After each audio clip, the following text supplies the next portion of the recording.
penalty, so it's going to be third down. Smart play from the St. John coaches. I should have saw that coming. So now we're going to have the punt team out. So Jay Dearborn will get back there to punt this ball away for Holland College. No score here. 11.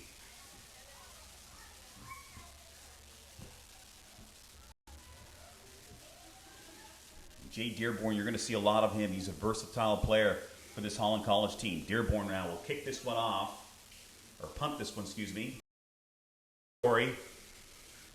And they will start from around the 25-yard line.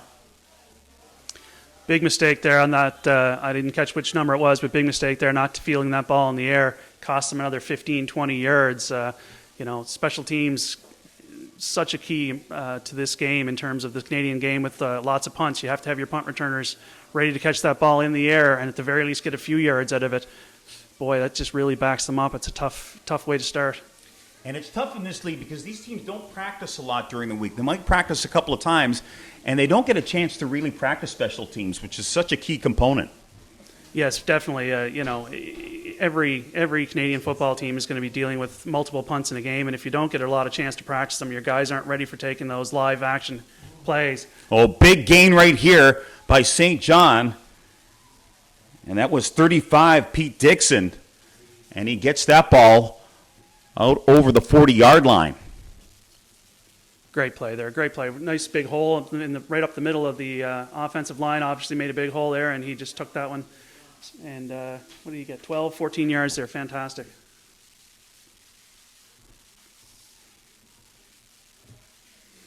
So first down from around close to the 45-yard line here for St. John as Galbraith gets his offense going. Play action. No, he gives it back to Dixon. Dixon gets a couple on that play.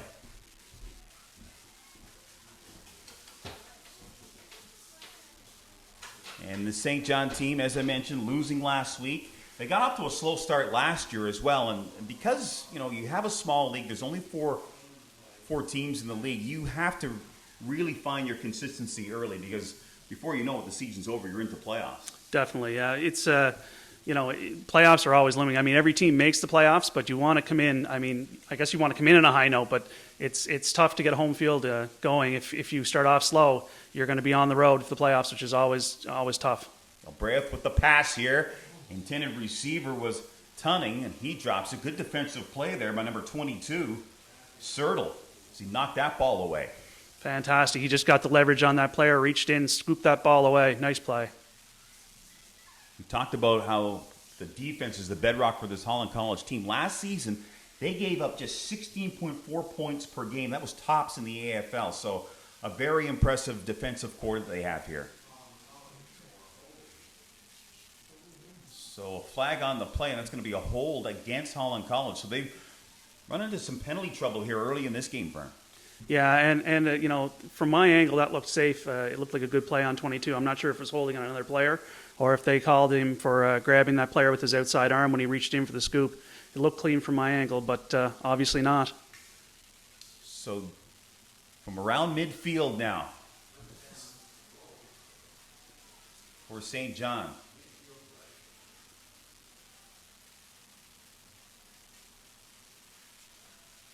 Galbraith handing out instructions to his receivers here. Drops back. We got another flag on the play. Ball is up, and it is caught right there by number 80, I believe, Nick Noel. Number 8 with that catch deep into Holland College territory. Let's see what that flag is. It looked like St. John might have been offside, but let's see what they're doing. It doesn't look like they're moving. Yes, it is against St. John, so that play is going to move back. So that play will come back. That's another tough penalty to have there. I'm not sure if the receiver was offside, and that's what gave him that break, but boy, oh boy, when you have a big play like that, to go back, it's disheartening to say the least. I said that it was Noel with the catch on that play, but it was Gordon Brown that caught that one for St. John, but nevertheless, it's coming back.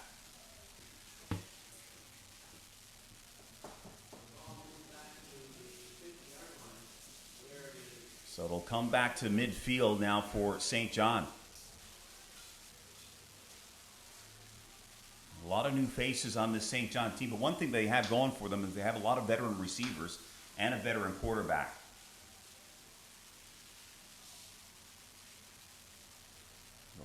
Brea from the shotgun now. He'll throw this one up again. And another good defensive play, but no, there's a flag on the play once again. The intended receiver was Brown. The refs have certainly got their eye on the cornerbacks for Holland College. They, to me, again, that looked like good form. You're allowed to have your hand on that shoulder as long as you're not tugging. I didn't see the St. John receiver move.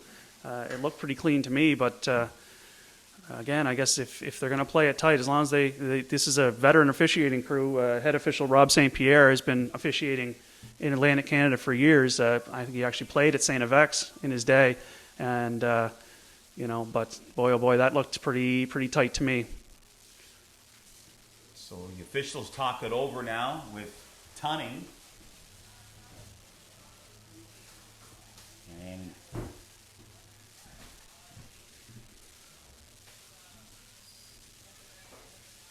that ball now around the 50-yard line of Holland College.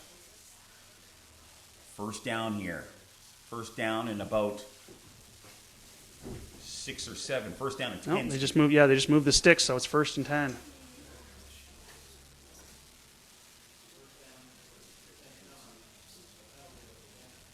Now Galbraith organizing his offense right here. In the shotgun. He's going to pass again. Puts this one up. And it's caught and dropped around the 30-yard line. And again, they were going to Brown on that play, and Peach got a hand on it, I believe. Yeah, another nice play. It looks like they're really focusing on Brown. I don't think I've had the ability to coach against him, but they've got a number of receivers on this team. But the early focus seems to be on Brown on that out pass. And it's 3 times now they've gotten it into his hands, whether the receiver or whether the DBs have broken it up. They certainly have. He has an ability to get himself open at a point. So 2nd and 10. Galbraith drops back again, and it's picked off right here by Holland College, number 59. It's 58. Tingley picks that one off. That is a big defensive play right there for Holland College. Fantastic play. Dropped back into a zone. I guess the quarterback really didn't expect to see someone there. He was running a short route, maybe a hook or a slant, and the lineman just stepped back right in the lane of the pass, and great play for Holland College. No, we have another penalty.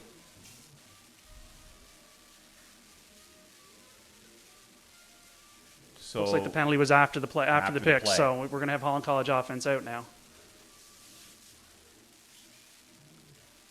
So now Holland College will go to work here on offense.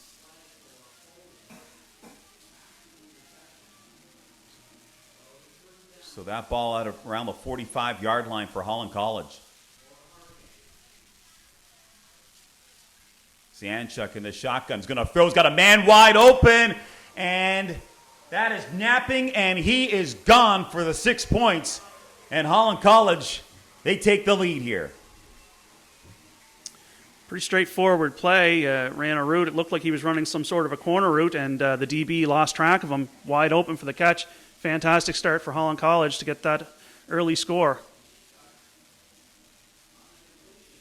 So Napton with the catch right there, and Sianchuk finds him. He was wide open. Nobody around him. No, not at all. Obviously, a lapse on the defensive side. Somebody lost their coverage or lost their man. I didn't get a good chance to see it. Looked like it might have been man coverage, and the DB just lost his man on that play. Great for Holland College. Tough for St. John. You know, anytime you sit there as a defensive coach and you watch a player, it only takes one player to lapse to cost you a score in this league. So Dearborn comes on now for the extra point here. And puts that one through. So with 6:59 remaining here in the first quarter, Holland College with a 7-0 lead over St. John. That'll be a tough one for Coach McGarvey. I know he started off as a defensive back himself and a defensive backs coach, so his family has a history of playing defensive back position. So that'll be a tough pill for him to swallow, to have a DB lose a receiver in the coverage. But I assume he'll be able to get his guys back together, learn from that one, move on. And we talked about how important Hillier is to the offense of this team. Napton, another key receiver for Coach Kyle Quinlan. Offense in gear, and how difficult it is when you have a short training camp to get your offense going. But seeing a little bit of movement here from this Holland College team on that play.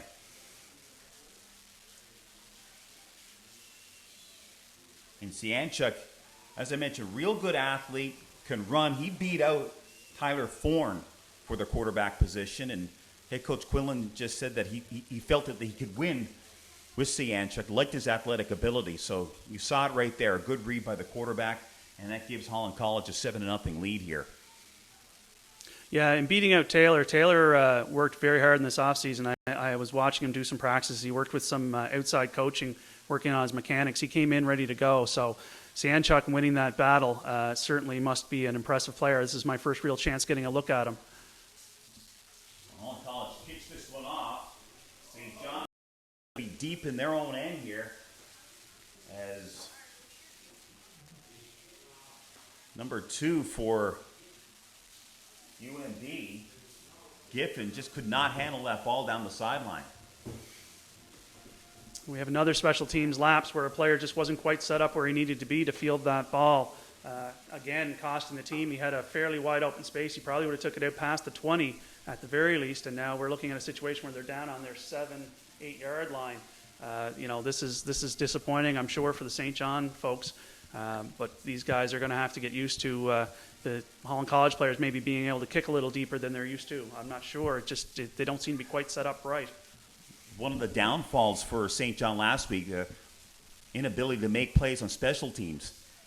So they're deep in their own end here. Galbraith is going to toss this one out and goes off the hands there of Wedge and knocked away. Another flag on the play. It looks like they're calling number 22 Gillespie. No, sorry, number 22 Sertle again on some kind of a defensive pass, defensive interference, defensive holding. And there you see Dearborn talking to him, trying to get him settled down here. He's probably a little frustrated, as you can see.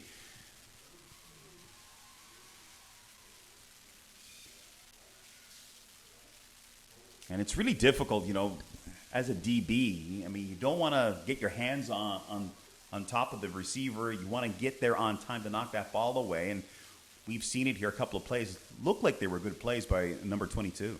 Yeah, he looked to be in good coverage. I mean, I know in the Canadian League you've only got 1 yard before you can get on a player, but at the same time, most officials will let you have a bit of hand fighting back and forth. It certainly works both ways. The receiver was certainly shoving too, but again, if they're going to set that to the level, then the players have to adjust to it. If this is second or third time now that we've had DBs called, so if that's the if the officials say we're going to have a close game, then the DBs have to adjust. And that pass there by Galbraith, incomplete, as he was going there for Henrik Tunning. I'm not sure if the quarterback.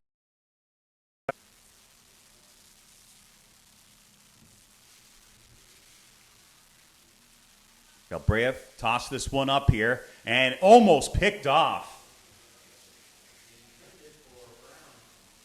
Again, they were going to Brown on that left-hand side, and he got knocked down.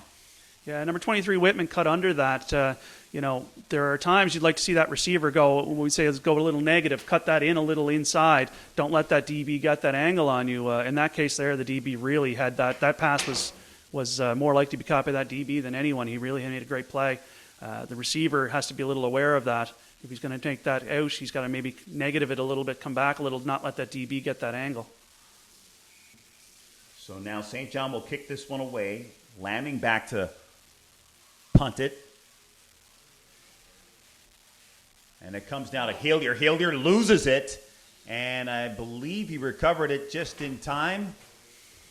It looks like it may have rolled out of bounds. Canadian rules, if it did, last person to touch it has possession. So if he managed to get it shoved out of bounds, it'll be Holland College ball.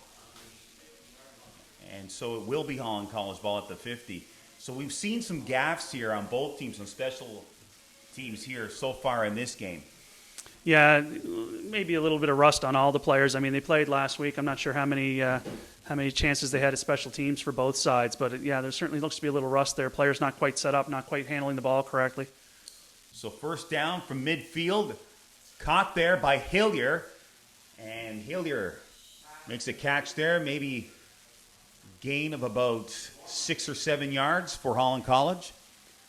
And as we mentioned, that is the guy that they want to get the ball to as many times as possible. Number 6, Jeff Hillier. Hillier's got a great combination of size, speed, and agility. He can just stop on a dime. Great player. What do we got? Hills again. And Hillier gets another reception here as Holland College moving that ball down the field. And we get another penalty. So we've seen quite a few flags on the field here this afternoon.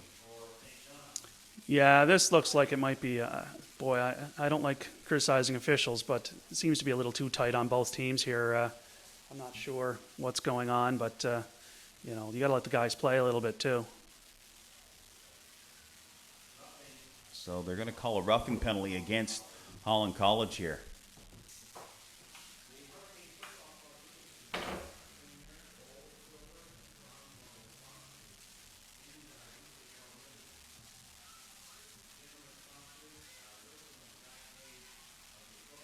So we'll get that ball placed at around the 50, 51-yard line of St. John.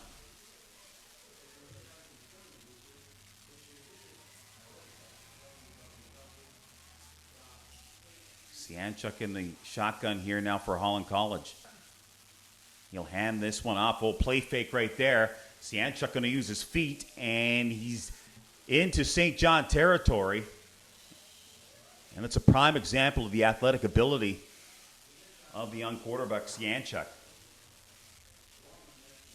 Great play on his part. He actually caught me with the play fake, so, he certainly executed that one well. Let's see how many yards he actually got out of that. So, oddly enough, no flag on the play. Should be a good play here as we go to second down. It's like 2nd and 3.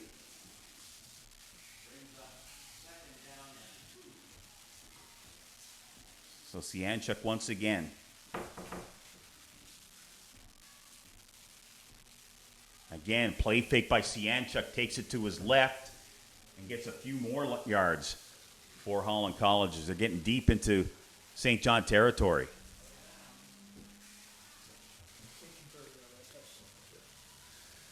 Looks a little to me like Coach Quinlan likes this idea of getting the quarterback out in space himself along with Hillier.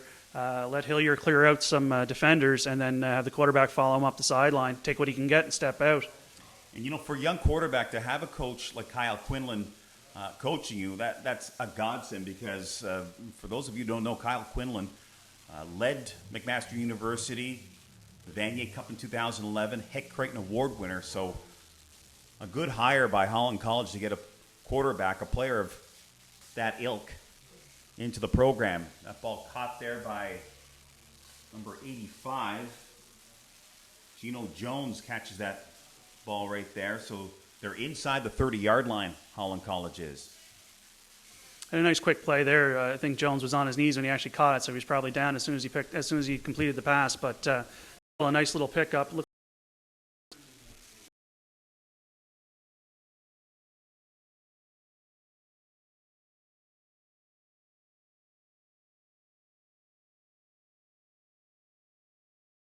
Had that touchdown, nothing lead.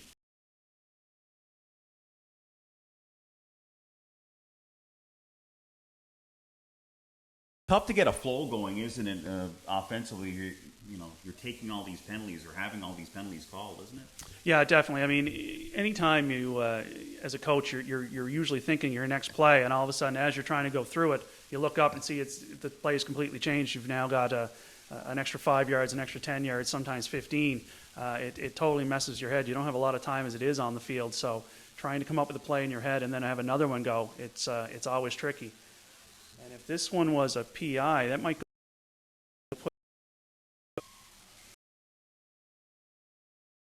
got to go back, but but let's see if he's staying on.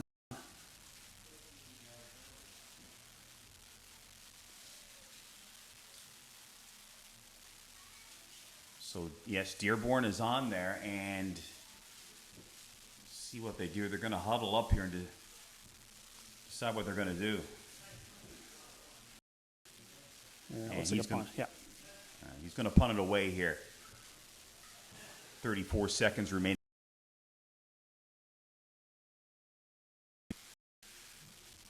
Punts that one into the corner, and that will bounce out of bounds.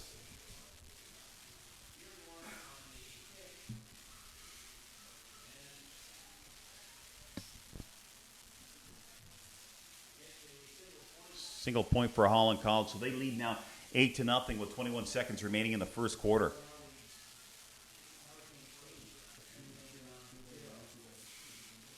So kind of an uneven game so far due to all the penalties. Yeah, really tricky. I mean, coaches have to be trying to get a handle on, and really it's gone a little bit both ways. A little more for Holland College, but the coaches have to be trying to get a handle in their heads, get a hold of the guys, and let them know the refs are calling a tight game. I've been involved in both sides, tight games, loose games, and it's really tricky for the players. You practice all week, you make some plays in practice, you might have a little tug here or there, and then you come out in the field and the refs are calling a tight one. It really makes it tough for the players to adjust, especially the DBs. So St. John will start their offense here late in the first quarter at around the 35-yard line.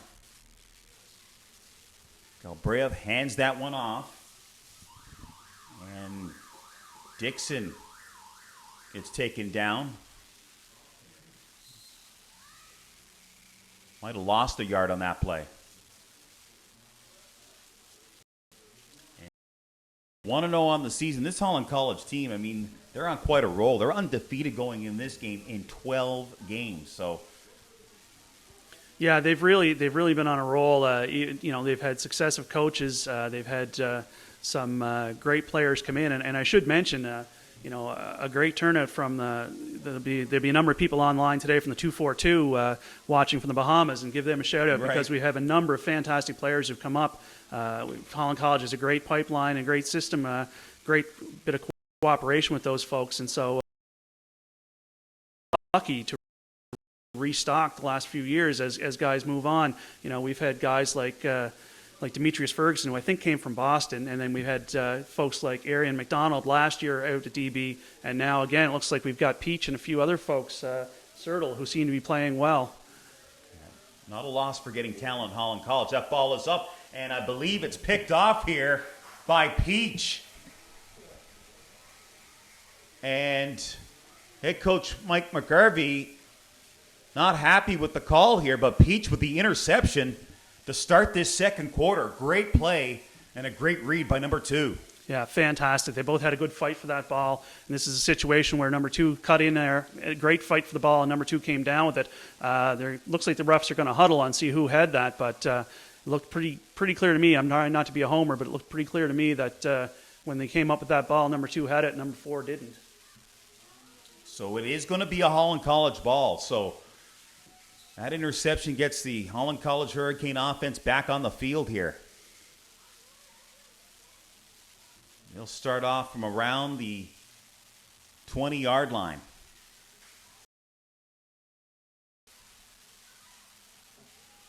I'm going to give it to Halliwell, and he gains 3 or 4 yards there and really got hit hard. Now, he's a player that suffered a knee injury last season, and they're expecting big things from him this year. Totally healthy, ready to roll. Big part of the offense for this Holland College team. Another penalty on Holland College. It looked like the receivers are coming out of a bunch formation on the quarterback's right, and at least one of them was offside. So from the looks of what I saw there, I didn't catch the signal from the official. But again, a penalty, a little bit of confusion, and costing Holland College. So they'll bring that ball back. And it's at the 35-yard line.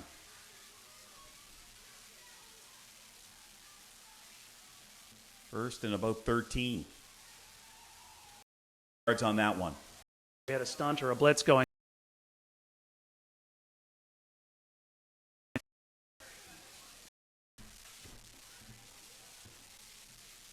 penalties so far have been a major factor in this game. It's kind of held back both teams. Yeah, I mean, Holland College right now, they're looking at 2nd and 20. There's really not a great play. They're either going to throw it up, hope for an open receiver, or nope, they're going to throw that one up. Sianchuk rolling out here, and in and out of the hands of Hallowell, and picked off by number 32, Gorman. And Gorman takes it deep into Holland College territory. There is a flag on the field, but Sianchuk there, unfortunate, number 25, Hallowell just had that go right through his hands.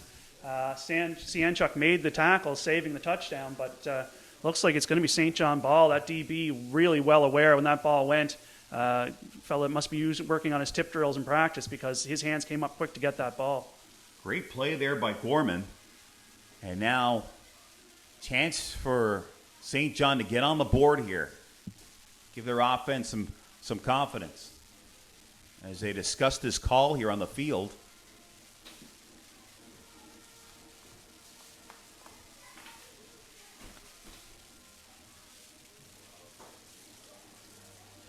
I think penalties on both sides, but I would imagine that the St. John penalty has been nullified. Or was it after the play? I'm not too sure. It's tough to tell. I mean, I was watching the quarterback play, and of course the refs are watching the whole field. They might have saw a late block or a late hit after the play. So that ball comes out to around the 25-yard line, or excuse me, around the 22-yard line.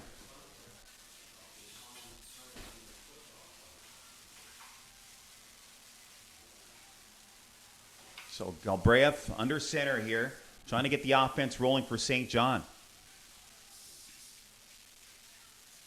He'll roll out now to his right, looking for somebody in the end zone, and that pass incomplete, and again, trying to hit up with Brown on that play.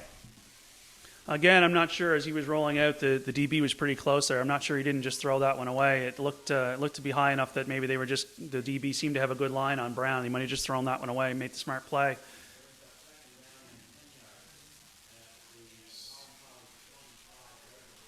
Now, in Canadian football, you actually can't throw the ball away, unlike American, where your quarterback gets out of the pocket, they can throw it. But as long as you make it close enough to a receiver to make it look like you're attempting a pass, of course you can throw it away. 2nd and 10 from the 25, slant pass right there, and it goes in and out of the hands of Tunning.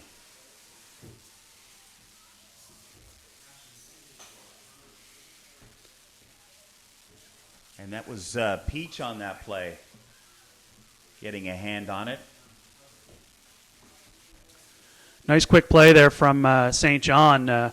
Tunning unable to hold on to it, but boy, he had a step. It was a scary second there for the Holland College DB, I'm sure. Nice, and it looked like a pretty accurate pass, too. It looked like a nice combination. Galbraith drops back again, swings it out, and it's dropped right there by number 35, Dixon. Dixon's had a pretty heavy workload here so far for St. John, and a little disappointed in himself not catching that ball. Yeah, the quarterback put that right in the right spot. That's 2 passes from the quarterback right into the hands of receivers or running backs. St. John team. St. John went for it there on 3rd down, so now Holland College will take over offensively. Impressed so far with Sianchuk? Yeah, so far he looks fantastic. He's had some good times where he's looked and thought like the pass. He's certainly run with the ball well. Again, here we go. Another quick pass on the money. Looks good. Oh, and making a play out of this. That's Napton, I believe, and Napton. Great pass and a great gain, and now, we've got flags all over the field as both the respect them and play the game. So there's going to be a laundry list of penalties coming out of this play right here. And hopefully cooler heads will prevail as some discussion taking place right there. I'm sure they're not making plans for dinner tonight here in Charlottetown. And, Coach Quinlan had talked about the possibility this game could get chippy because of the history between these two teams. And kind of seeing it boiling over there on this play. Yeah, the refs, a laundry list of penalties going on there on that sideline, but at the same time, again, coach is out there warning his players, I'm sure, on both sides. Coaches are giving their players a quick heads up that, we've got to get through this game. We can't be tolerating these kinds of plays. And I didn't get a chance to see who started it, but it really doesn't matter. Football is one of those sports like any. The second person in is always going to be the one who gets caught. Right. So the referees discussing what they saw. So next week, this Holland College team, they're going to be home again. They're going to take on Fredericton right here at UPI Alumni Canada Games Place. That game will be 1 o'clock next week. And then St. John, they'll take on Dalhousie. And that Fredericton team scored 37 points against this St. John defense. And this St. John defense, I wondered when I heard that what they'd look like. They look fairly good so far against Holland College. I think Fredericton might be making a step in this league. It'd be interesting to see next week how they look. And, talking to Coach Quinlan this past week, he was very impressed with what he saw from Dalhousie. So you're starting to see maybe all these teams, some parity amongst these four teams in this league. And that'll be exciting. The first few years of this league, there was some pretty good parity teams. There were no 8-0s, or it didn't seem like there were teams going undefeated. It'd be interesting to get that back again. As much as I'm with Holland College today, it's nice to see some real competitive games. Always good for any league. I mean, when you have all the teams that are competitive and have a shot at a championship. So we might see that this season as they still discuss the penalties. And this is never a good thing for either team to be waiting around, waiting to get the game going again, and get those muscles all tight. So, yeah, no, these officials, there's only so many yards you're going to penalize a team. We need to just make a decision to move on with this, folks. There have been a ton of flags so far in this game. And we're 11:07 remaining here in the second quarter.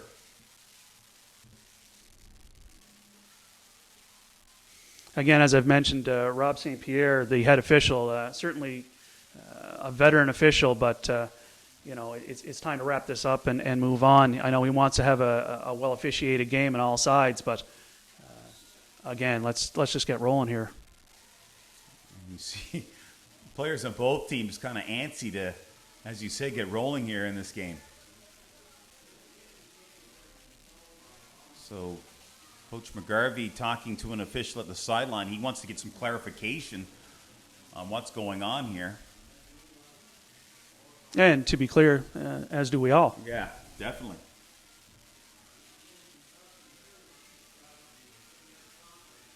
This Holland College team having a perfect season last year, 8-0. As we mentioned, won the championship here at home against St. John, two-time defending AFL champions. And I look out, I see Zach Davidson, number 52 from Holland College. He's actually, I believe, a St. Stephen, New Brunswick boy, so he might know a lot of these folks. He grew up not too far from St. John and probably played football with some, or certainly against, but maybe even with some of these folks in his years growing up in St. Stephen. And you have Coach McGarvey. He's on the field here, middle of the field, talking to the officials, and now Coach Quinlan's going to come out here as well. So the officials are going to meet with the coaches. With this much conversation, there must be some look at maybe a player being ejected, which is certainly not good. I didn't, from our angle here, we didn't really see what brought this on, but with this much conversation, they must be talking about whether they're going to eject a player, which would be a shame. You get yourself worked up for the whole week. You go through your practice, you go through your preparation, and to be ejected with 11 minutes left in the second quarter is certainly not what you want to see. And I see Cody Reed on the sideline over here, and he is, how shall I say it, very upset. He might be one of the ejected players, but we'll just have to wait and see. And especially when you're the traveling team, you only can bring 40 bodies. You lose a couple of guys. I mean, that's not going to help your cause. No, and we haven't had any injuries yet, which is fortunate, but that means you're talking about starters being ejected. Now, again, I'm just guessing when I see this much conversation and coaches coming out to the field.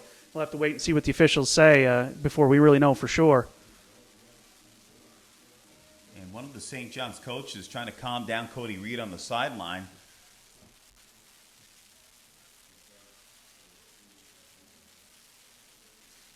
Yeah, they've taken a long time here now to try to figure out these penalties.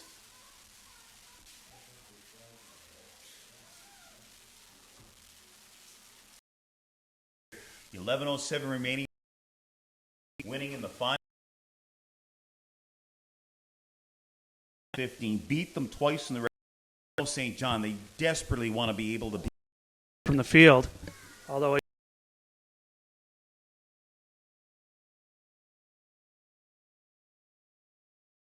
to Hallowell. Hallowell taking it outside, and Hallowell still on his feet and gets knocked out of bounds at around the 35-yard line, maybe the 40.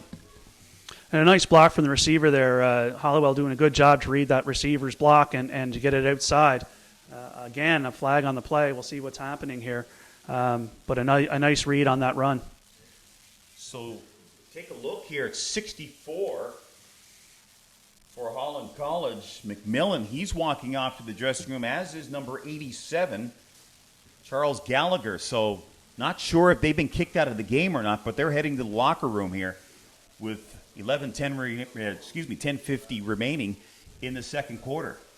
And that surprises me a little bit. Rama, again, some of these folks I've had the luck to coach over the years, and I had that with Rama. He's not, he's a good hard-nosed player, but certainly would be surprised if he was dirty. I'm wondering if, as I said, if he came in to protect a fellow teammate and went a little too far. Again, Rama is certainly not the type of person that I would call. I would be surprised if he had anything dirty going on. But he may have been that next person in, again. Football is the type of game. There's too many big men. There's too much strength. You can't be fighting. You can't have any extracurricular activities. You have to stick to the game. So a key component of the offensive line now seems to be out of this contest for Holland College. And once again, as has been the case so far in this game, another flag on the play, and that will bring Holland College deep into their end. And yeah, we're looking at second and 20, 25 in your own, inside your own 20. There is no good play for this. Probably just try something safe to give your punter a little bit more room, and then get going. So Yanchuk, he'll pitch it out here for Hallowell, and he might have got 3-4 yards on the play. Yeah, a nice safe play. Get a few yards and then move on.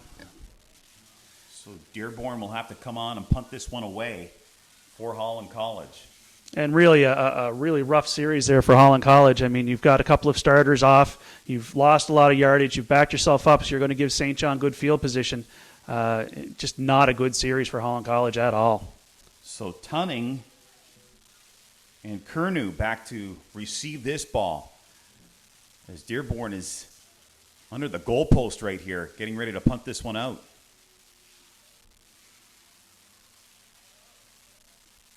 .56 remaining in the quarter here, and now Dearborn, he'll concede the point here. Dearborn just taking a little time off the clock and then taking the safety, which is the smart play on that one. I would think, most Canadian coaches would say it's better in that end to not give it.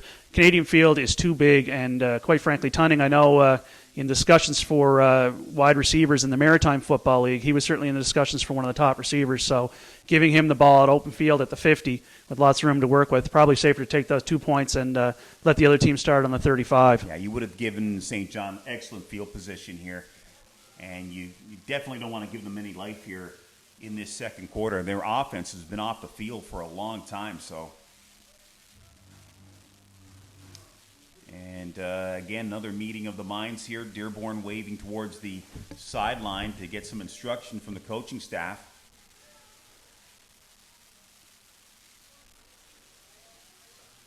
So the call is a safety. I'm not sure if there was a penalty there or not. It looked like they waved off a penalty. before he make the motion for the safety. So we do have the safety, and I'm not sure whether Holland College will kick off or let the other team take it on the 35, but I suspect they'll let them take it on the 35. So I think that's what's going to happen here now. That's where St. John will start their offense here as Galbraith comes onto the field to get things going for the Seawolves. And true to form, talked to Coach McGarvey, and he said they threw the ball over 40 times last week. They have thrown the ball a lot here today. Yeah, they really have, and we've talked off camera. The St. John Coach McGarvey, I've coached against him. He's in the past he's had excellent run game and has liked to focus on that. Obviously, with this team, he feels more comfortable passing, and teams will play to their strengths. So it did surprise me a little bit when I heard that they threw 40 times last week. But obviously, he feels that he's got the passing game that'll handle that. So it's first and 10 at the 35-yard. Multiple award winner at PEI. I grew up in the PEI time. Football player.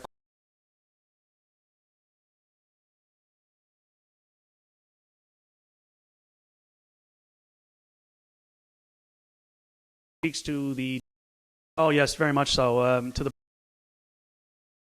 helping that, working and consulting with them on how that defensive philosophy works.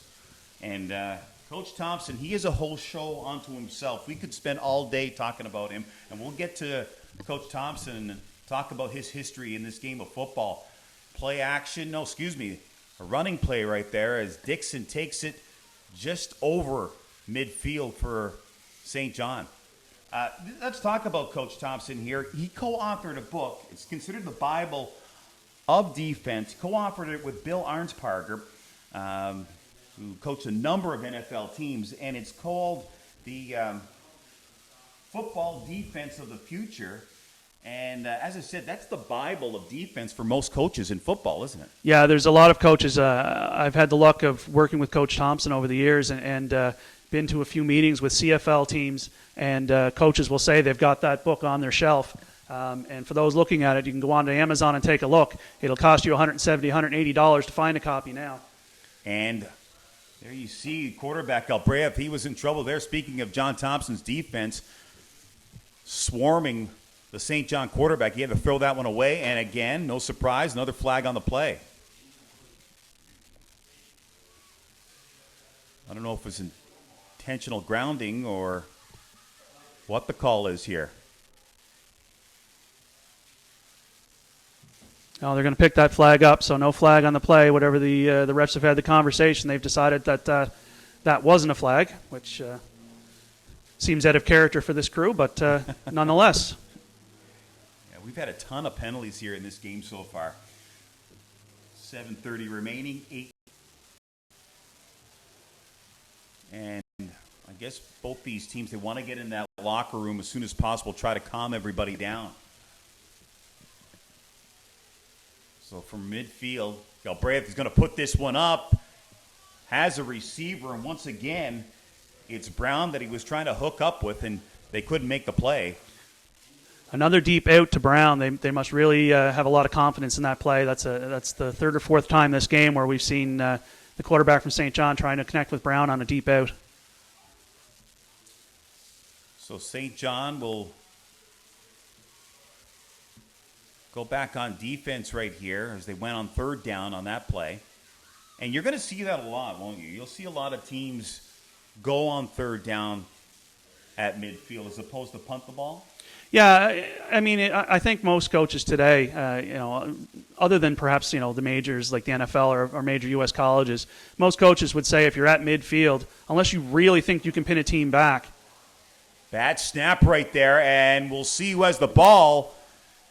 And that's St. John bench. It's going to be St. John ball, so a miscue on that snap has cost Holland College, and now the offense will come back out for St. John. And a great play, play from the St. John player, keeping with that. It looked like one of the Holland College players had a good line on that ball, and at the last second hesitated. I'm not sure what the hesitation was, but St. John certainly took advantage of it.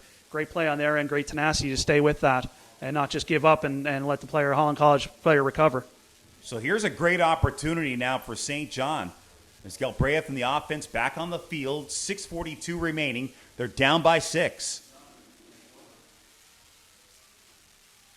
Galbraith's going to throw again, and that is Brown again. They've been trying to hook up together, Galbraith and Brown, and finally they do, and that is deep in Holland College territory. Great pass by Galbraith. Yeah, Brown had a nice step on that DB. I'm not sure if the DB was expecting the out, and when Brown didn't take it, he had a nice step on him. Again, we talked about the John Thompson, the deep safety. He certainly came into play there. If there hadn't been that safety, this game would have been over, or that would have been a touchdown. So St. John at around the 10-yard line.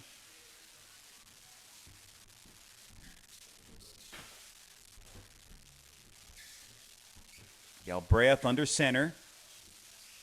Going to hand it off here, and I believe that's Dixon. He got a couple, maybe got back to the line of scrimmage, rather.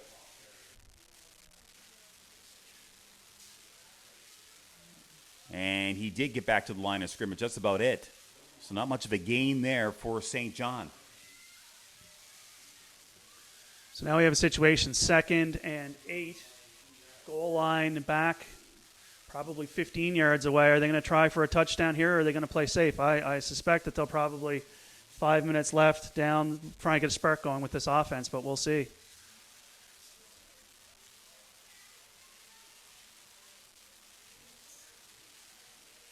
See what St. John can do here now.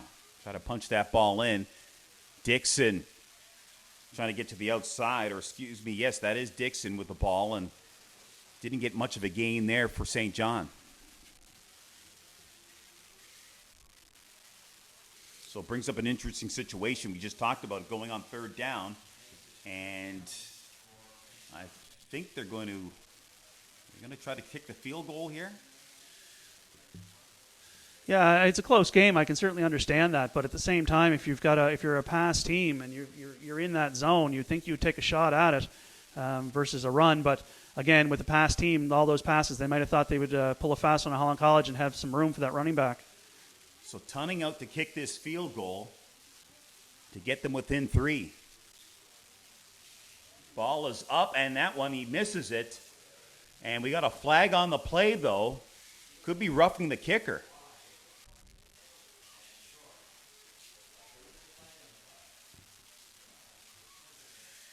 So once again, another flag. Once again, another meeting amongst the officials.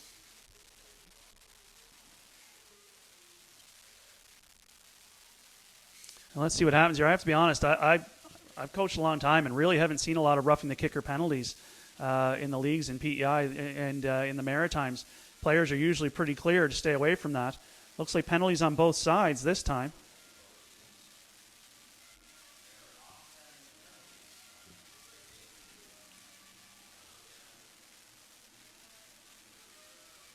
So both sides have been prone to penalties here in this one so far.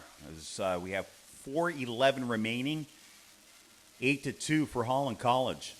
Well, I'm not sure how those penalties offset, but it ended up with St. John with a first down inside the 10. Looks like about the 7-yard line, so it certainly worked out in their advantage for a missed field goal. So here's another opportunity now for St. John, as they're in deep in Holland College territory. Chance to get 6 points on the board here. Galbraith under center. He's going to roll out. He's got room. Decides to throw it. And that's a touchdown. It's caught. And that went to Tunning. Tunning making a great play there, sliding and rolling, picked that ball up from what was close to being an incompletion. Nice play on his side. Nice roll there from the quarterback. Quite frankly, I thought the quarterback was going to run. He seemed to have a bit of room, but it would have been close for him. So a nice play on his part to pick Tunning up and make that safe pass. Be either Tunning or no one. So now it's tied at 8. Tunning will try this extra second quarter of play.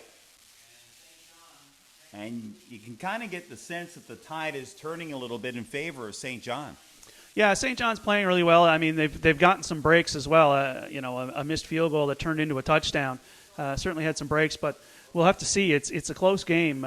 They seem to be the more poised team right now. It looks like Holland College has let a few things get under their skin maybe. But a 1-point lead with 4 minutes to go in the half is certainly a nice close game by any standard.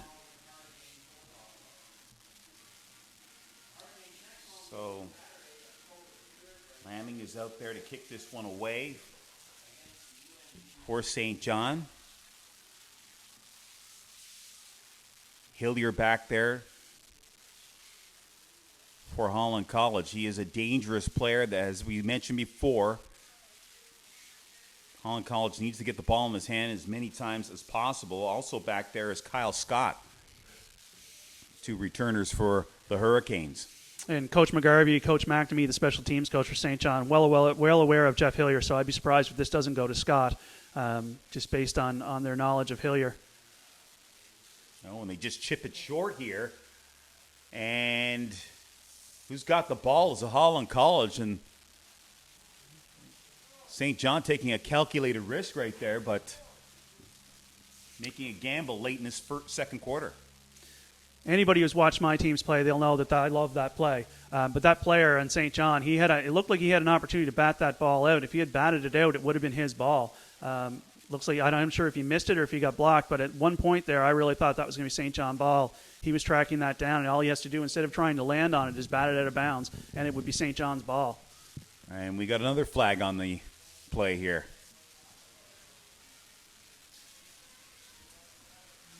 So Coach Quinlan having a discussion with a couple of the officials.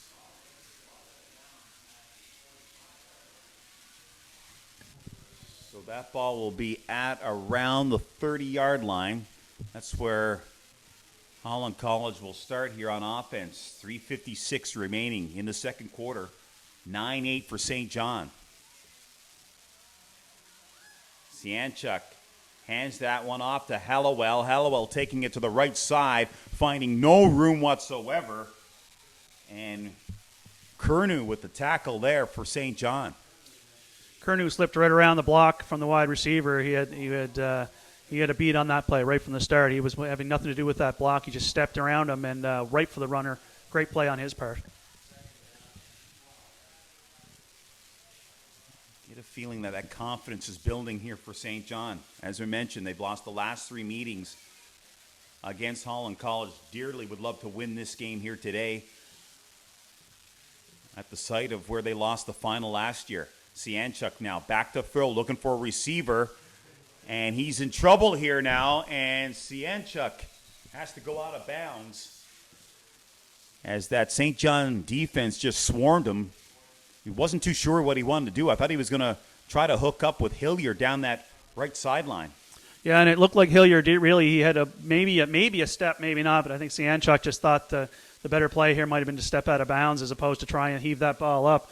I think last thing he wants to see right now is a turnover with under 3 minutes in the half, and St. John on a bit of a roll.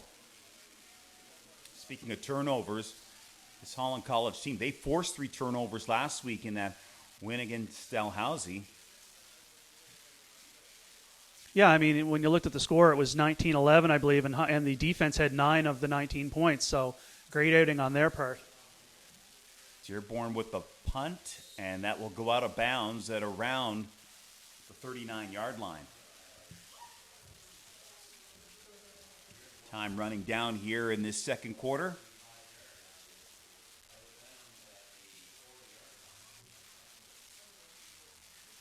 And back to Coach Thompson, the defensive coordinator. I mean, coached at Queens, been a consultant in the NFL. I mean, such a well-respected defensive coach. And one of the reasons why Kyle Quinlan decided to leave his assistant coaching job at McMaster to come here to be the head coach of Holland College. So that speaks volumes about the respect factor that Coach Thompson has. Yeah, very much so. I mean, like I say, I've Coach Thompson actually is the person who brought me into coaching. So I had the luck to work with him for a while, and a very humble person, hasn't mentioned very much. Had mentioned a little bit about writing a book once upon a time, and when I was fairly surprised when I saw just how respected it is. Talking to again a CFL executive, a CFL assistant coach, who mentioned that was one of his first books on football, and it's still on his desk today. And people across the North America really respect that book. And that ball is up, and it's caught right there by number 81 for St. John. That's caught by Sean Wedge. Sean Wedge, yes. Big receiver catches that ball, and once again, St. John knocking on the door here late in the second quarter. And there's a situation similar to what Sjanchuk was looking at earlier in terms of a player that had one step, and that St. John quarterback not afraid to toss that ball and throw it up there. Nice pass, nice catch. So that's at the Holland College. We'll say it's the 39-yard line here. 1st and 10 for St. John. As we get a little bit of a timeout here on the field with 2:41 remaining. So they've been very successful, St. John, in the passing department here so far in this game.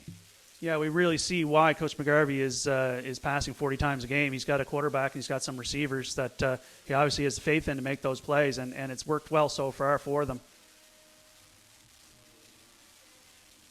Yeah, they have a veteran quarterback in Galbraith and the veteran receiving crew, so takes a little bit off the shoulders of the head coach when you have players that have been around with you for a while. Yeah, definitely. Although, when you look at this again, I'm just amazed at how they've been able to put together. Both of these teams have been able to put together great receiving cores, and mostly with local products, maritime players. It's fantastic to see that kind of development in Atlantic Canada at the receiver position. And this St. John team, they're made up mostly of players from the New Brunswick area. Definitely. All homegrown players. Yeah, the Fundy football program is it really is it's the centerpiece in Atlantic Canada. It's one of the better, if not the best football program in Atlantic Canada. So first down now from the Holland College 39 for St. John. Galbraith now might have to run here. Decides to throw it, though. Again, tries to get it to Brown, and that goes in. Throw there. Brown didn't have much room, and a couple of DBs closing in on him quickly. But quarterback had a good look at it to make that throw. But, boy, oh boy, I think the coach's heart might have stopped a beat there when he's seeing that pass leave his hand. Yeah, you do not want to turn the ball over at this stage of the half. You want to be more protecting the ball, making sure you make the simple play, I would think. Yeah, definitely. I mean, I'm one of the more aggressive play callers, but at the same time, we've got 2:30 left. We don't want to give Holland College the ball back. I'm sure what the coach is thinking. Galbraith with the pass right here, and it's knocked down by Holland College. And Galbraith limping a little bit. And that's something that St. John's, they can't afford to have their quarterback out of this game. So he's walking off on his own steam, should be okay. Yeah, and a good play on the Holland College side there. The DB, there was a little hand fighting going, but the DB, again, got a step in front of that receiver. And a nice play on the receiver, really, on keeping that DB from the interception. So Lamming is back there. He'll punt this one away for St. John. And now you've got Tunning in motion. And he punts this one to Tunning. And Tunning has it now, but that did not fool Holland College on that play. And I haven't seen that before. Yeah, in the Canadian Football League, if you're punting from behind the punter, if you're onside, you can essentially punt that to your own player. Tunning, when he made that motion, he stayed behind the punter. It looked like so. Great play on St. John's side. There's no need to go any yardage or anything else. If he's onside at the time, it's anybody who's onside the punter and the punter himself can go for the ball. So try to catch Holland College off guard there, but nothing doing. As we have another meeting with the officials, as we have had throughout this first half in this game between the Hurricanes and the Seawolves. And see what the situation is here now as Coach Quillen has come out on the field, and he's talking with a couple of the officials as well. So a little bit of confusion going on here. And I'm wondering if the coach is getting an explanation there. Normally, a punt returner would have to be given 5 yards, but if the player's onside, they don't have to give the 5-yard halo. So, coach might be wondering why that Holland College player wasn't given any yardage. Normally, if that player had been onside, and again, looking at it, he went into motion. He has to be behind the kicker before the kick. I didn't get a good look at it, quite frankly, to see what he was doing, but I assume he was onside. So So they're still discussing it, and Coach Quinlan's walking away. He's somewhat confused. Dearborn also in there talking to the official to try to get some idea on what this call is going to be.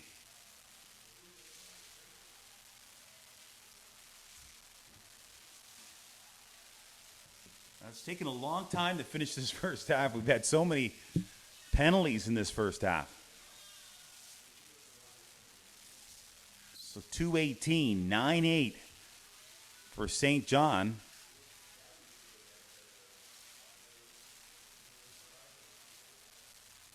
And we still have a little bit of a delay here. So while that play may not have confused the Holland College players, it did end up being giving St. John a first down. And that ball is picked off by Holland College.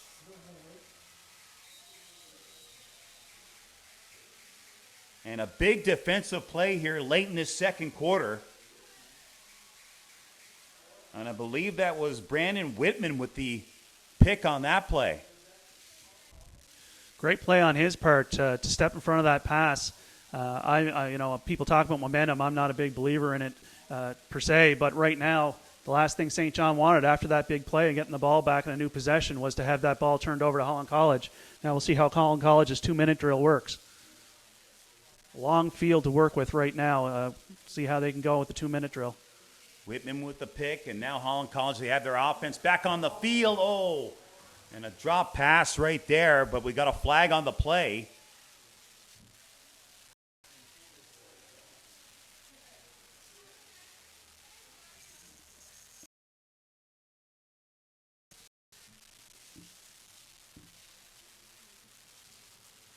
So I'm thinking that's going to be a roughing call against St. John here as they take a look at Scott on the field.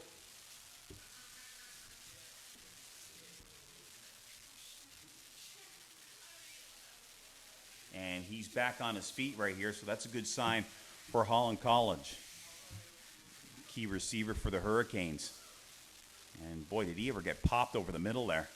Yeah, that's, anytime you're a receiver coming over the middle, you know that you're going to get hit.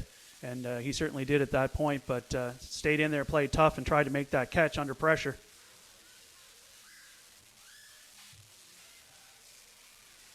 So 1st and 10 from around the 45-yard line of Holland College.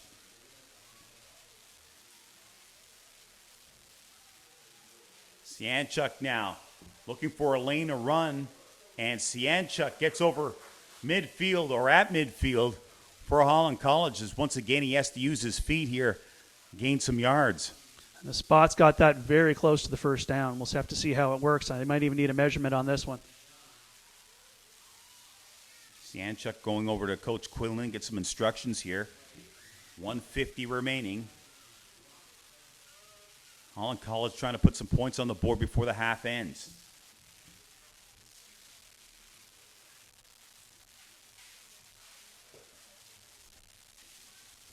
Receivers in motion. Hallowell, and he gets dropped for a loss right here as coming in for the tackle for St. John's was Dustin Arsenault. He just busted in there and then wrapped up Hallowell. So big defensive play here late in the second quarter as Holland College looking to put some points on the board here, get into that dressing room with the lead. And instead, they have the stop. St. John has a stop, and now they've got 1:36 left to play to try and see if they can put some points on the board starting from the 50-yard line, the Holland College 50.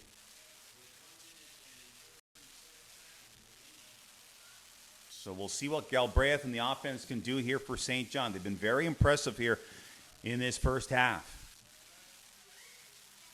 Handoff here to number 35, Dixon. He's seen a lot of work in this first half. He gets a couple of yards for the Seawolves.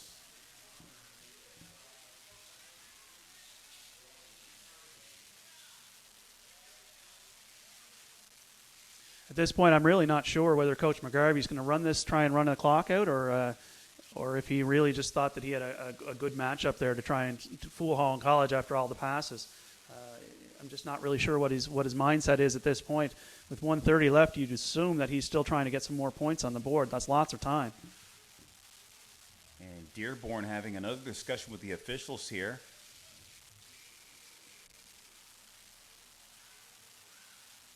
We'll see what this Holland College defense can do. As I mentioned, the top defense in the AFL last year. Need a stop here. 1:16 now remaining in the half. Galbraith, he'll roll out to his right a little bit, puts it over the middle, and it's picked off by Dearborn. And Dearborn on his way to the 30, to the 20, and he is gone for the touchdown. A big-time defensive play for Holland College. My, oh my, what a play by Dearborn. Read that one perfectly.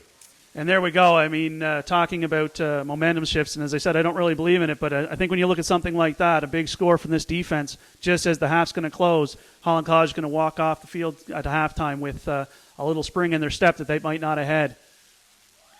And boy, all the momentum was going St. John's way, and all it takes is one play, and that was the play right there for Holland College as Jay Dearborn, the Swiss Army knife, I guess you could say, for this Holland College team. He does so much. He does the punting, does the field goal kicking, defensive halfback, and he comes up with a big pick for the touchdown. And a great play there. I mean, outrunning those players. He picked the right line and went with it, and really, really nice play. Now we have Holland College going for two. Sianchuk now drops back. There's the toss. And it's in and out of the hands there of 85, Gino Jones. I'm not really sure what was going on in that play, and I see Jeff Hillier looking as well and kind of shaking his hands. He's not sure if that pass was for him or for 85. I suspect it was a little high for Hillier, and 85 just took the shot at it after it went over Hillier's head. But here we sit with a 5-point lead for Holland College, where it looked very much like it was going to go into the half, at least with St. John, at least with a lead, if not a larger one. So the defense for Holland College really helped with the offense. I mean, last week in that game against Dalhousie, you had Josh Palmer with a pick six. That was a big play for the Hurricanes. And here, towards the end of this first half, a big play by Jay Dearborn to put some points on the board for the team from the defensive standpoint. And again, we're talking about a team that really, the defense is the offense in some ways. Last week, defense scored 9, offense scored 10. Again, now this week we've got 14 points scored, and I guess we got 6 to 8 of the 14 is scored by the defense. Yeah, so Holland College defense coming up with some big plays here. And you're hoping that that's going to lift the offense a little bit, give them some confidence going in that second half. Oh, definitely, and I'm a fan of the idea of momentum, but boy, oh boy, it never hurts to have a big play like that just before halftime to walk in. Especially in a half that's been so it's time. It's nice to go in with that lead after an up and down first half. So Dearborn, who got that touchdown, this one off, and that one around the 10-yard line, picked up by St. John. That's number 33, Kotlowski, and he gets out over the 30-yard line.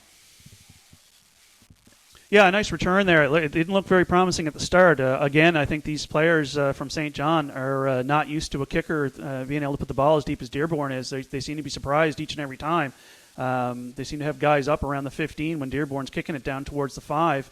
But the player was able to pick it up. There was some nice solid blocking from St. John, made a nice lane for him to go through and get that up to the, what are we looking at, the 32, 33-yard line. If I were a betting man, I would bet that Coach McGurvey is going to run this ball and try to protect it a little bit better and just run out the clock here. Yeah, I think at this point he needs to go into the half and have a talk with his quarterback. That said, I'm looking at some of those guys. 81 and 8 are both split up top. Wouldn't also surprise me to see if they try an out to number 8, and there we are. And now Galbraith rolls out, and that pass intended for number 80. For St. John, Nick Noel went in and out of his hands. And he comes up with a bit of a limp, but we'll see. Again, surprise, surprise, there is a little laundry on the field. So another flag on the play. I got a sense that he was looking at that one-on-one situation with 81, Sean Wedge, Galbraith was, he wanted to throw it a little deeper. Yeah, it looked like he thought about it, but in the end, he took the safe play. Again, he's been surprised a couple of times now, throwing over the middle. And we have a penalty against Holland College. I missed the play, or I missed the official signal. But again, he's been surprised a couple of times not seeing DB step in the middle, so probably trying to play it a little safer this time. So that ball will come out to 43-yard line of St. John. 43.8 seconds remaining here in the second quarter. 14-9 for Holland College. A big pick six by Jay Dearborn for the Hurricanes have given them the lead here. Galbraith in the shotgun. Looking to make a pass. He'll swing it out here now for Dixon. And Dixon, big tackle right there. As that is number 8, Josh Palmer, comes up and makes a big play. Yeah, great play by Palmer. Had that pick six last week and now read this one right from the start. He knew that was his outlet receiver and was on him right from the get-go and thought that this was going to be the play and made it. Not only did he have that pick six last week in that win against Dalhousie, sack and a half in that game against the Tigers. Yeah, big player for Holland College. So second down.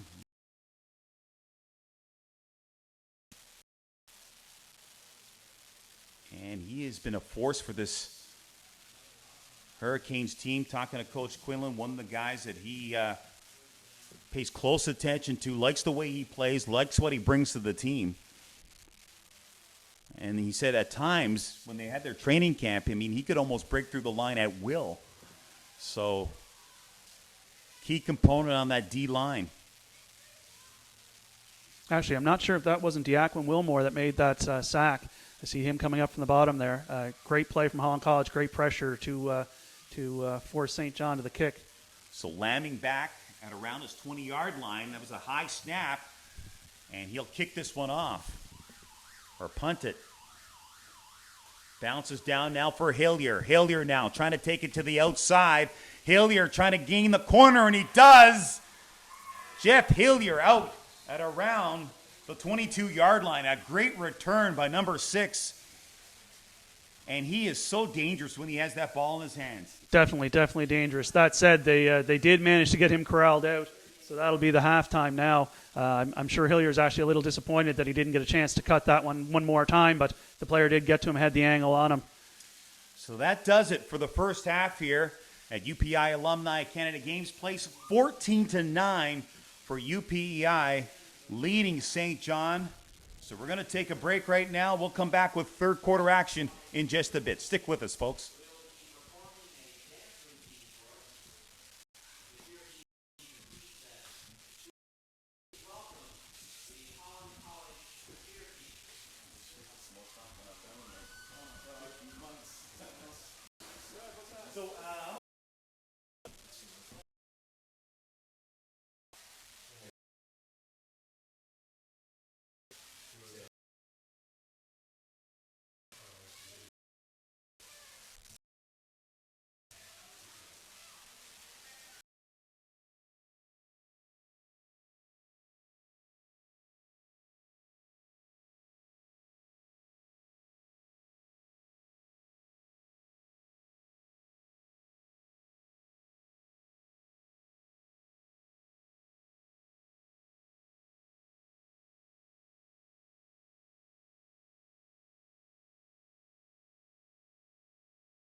Do you mind just staying until I come back?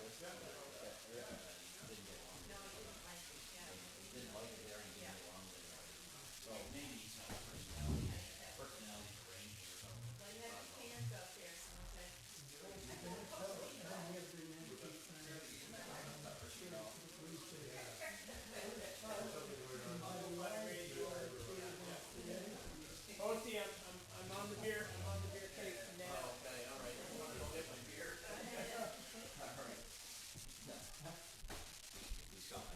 Are you coming back? Yeah.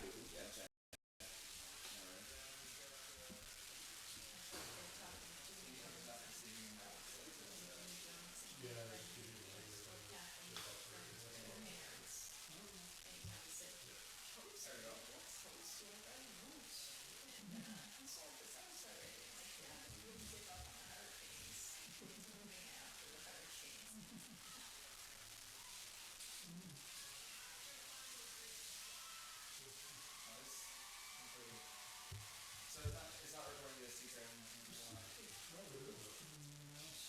They're nothing issue at the conference.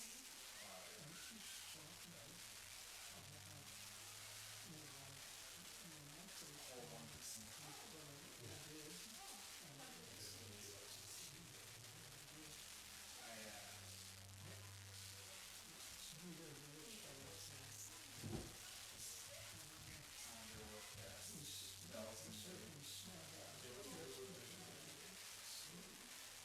I don't know. Alex is supposed to. I see something. Oh yeah, I remember the. Oh, what you call it? It's all good. The little right there for the scoreboard or whatever.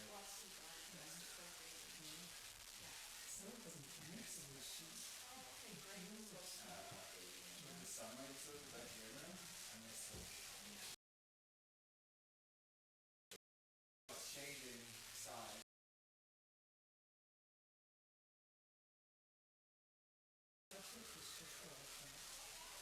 I'm gonna move my hair now. And one bottom.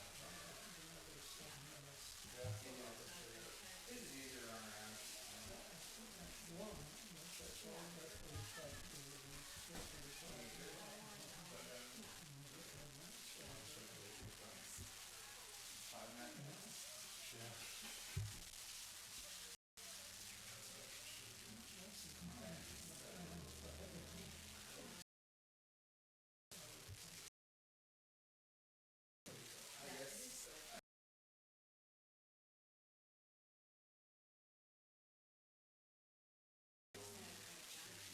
Well, you know there's some good comedy there so. Bell's got their own site called Bell One for the Atlantic Canada that does all the AUS stuff. Pardon me? So they had a dedicated line. Did they put it in the other building? Over there? I think so, but I'm not sure.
action here at Alumni Canada Games Place with the score 14-9 for Holland College.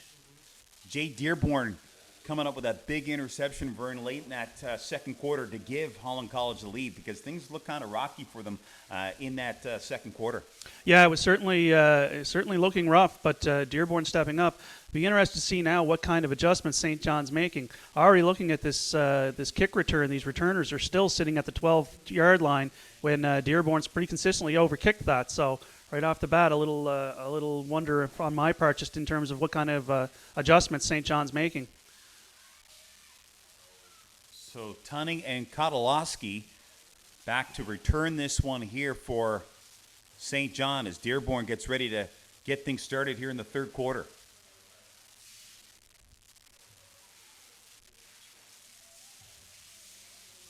And St. John having a lot of success passing the ball in that first half. And we are underway, third quarter action here.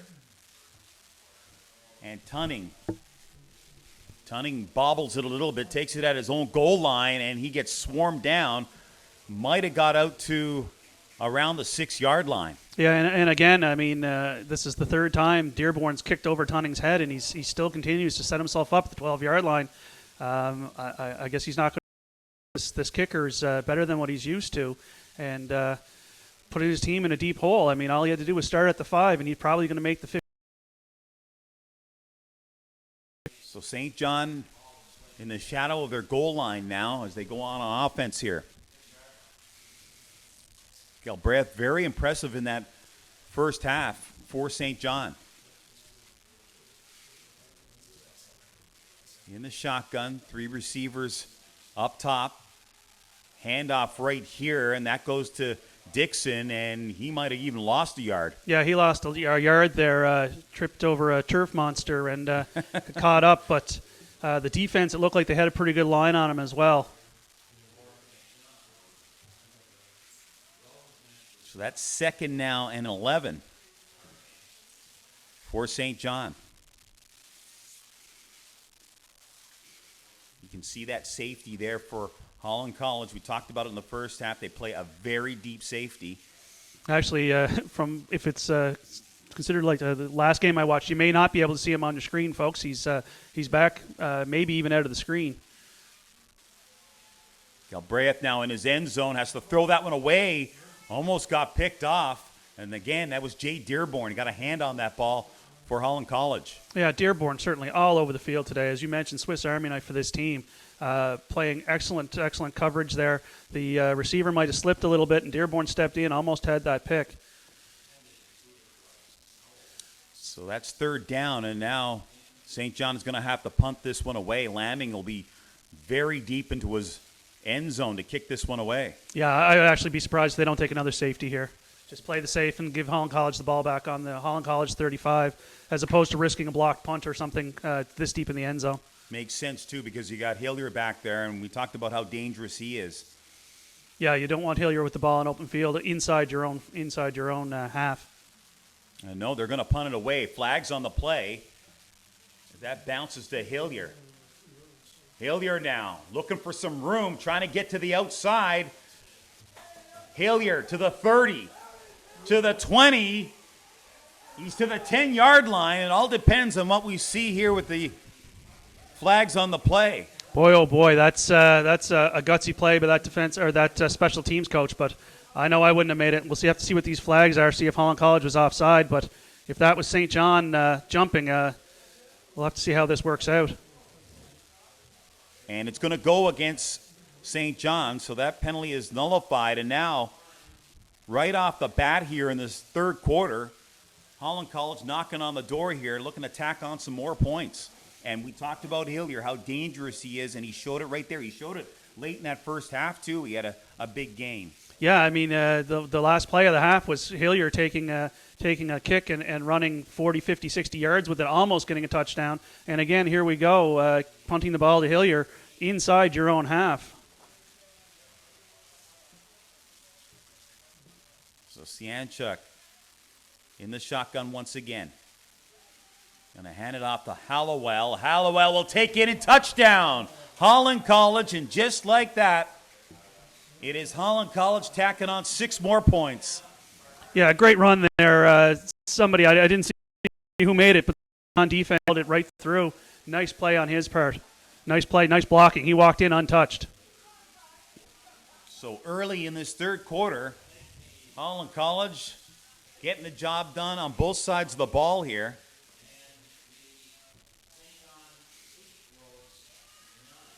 I know that the St. John coaches now, they've got to be a little shocked at how that worked out. Special teams gaffes on the kickoff and then on the punt, followed by one quick play, a quick run right up the middle. They've got to be a little shocked over there on their sideline. Meanwhile, you look at the Holland College bench, everybody's up and cheering. It's a nice start to the half for Holland College.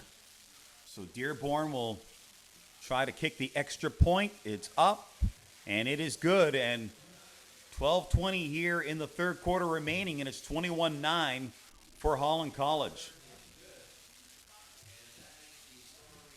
So now again, we're going to have a special teams. We're going to have a kickoff. Let's see if with number 4 from St. John there, Tunning managed to get himself back a little further. See if he sets himself up on the 5 instead of up on the 12 where he's been setting up for every kickoff so far today. Yeah, they got pinned back there on that bad special teams play. And as you see, Tunning and Kotlowski moving back to their goal line here now. Yeah, and so now they're making that. As Dearborn getting some last-minute instructions now on what to do here on this kickoff.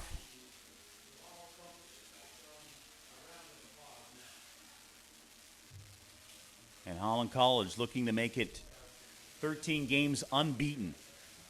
Quite a string of games that they've had success in here. Just an unbelievable streak. I mean, the coaches and the players in this league, in all teams, are really, really good. It's to go 13 games. I can't imagine going 13 games undefeated. It's just, in any kind of sport, you'd have to expect that you're going to have something happen, one bad day, one bad play, but they've just been able to keep the streak going now. So Dearborn to kick this one off. And it comes to Tunning. Tunning under it, and he drops it there. Recovers. Tunning now up the middle looking for some room. Flag on the play.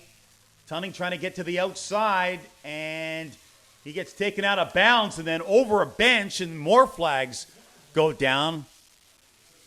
Yeah, Dearborn's going to get penalized on that one. You can't run the player that far. He was out of bounds. He's definitely going to get a personal foul on that. Lucky if he doesn't get ejected, knowing that this is already a chippy game and the refs have already sent a couple of players to the locker room. And Holland College certainly can't afford to have that happen. Yeah, he got his hands on him and just simply didn't release and just knocked him over the Seawolves bench. We'll see if Tunning is up, and he seems to be okay. And again, more penalties. And I would imagine both head coaches at the half talk to their players about settling down, being a little bit more disciplined, although we're not seeing it so far early here in the third quarter. No, and I mean, you look at that play, Tunning actually did get himself back to the goal line, came up on that ball, dropped it, but had the presence, he looks like a pretty calm customer, picked that ball up and turned it into a nice run. And I do see a flag down here. I suspect maybe a block in the back by St. John. The personal foul is certainly going to supplant anything on that, if it was even a block in the back from St. John. This personal foul on Dearborn is certainly going to push that ball forward even further than where Tunning had it. These referees have had a ton of conferences here today. As we mentioned, all kinds of penalties in that first half. Yeah, I suspect a few of them will be hitting the grocery store for throat lozenges on the way home. They've probably talked more this day than they have in the past week. That penalty is going to go against Holland College. No surprise there as the conversation continues.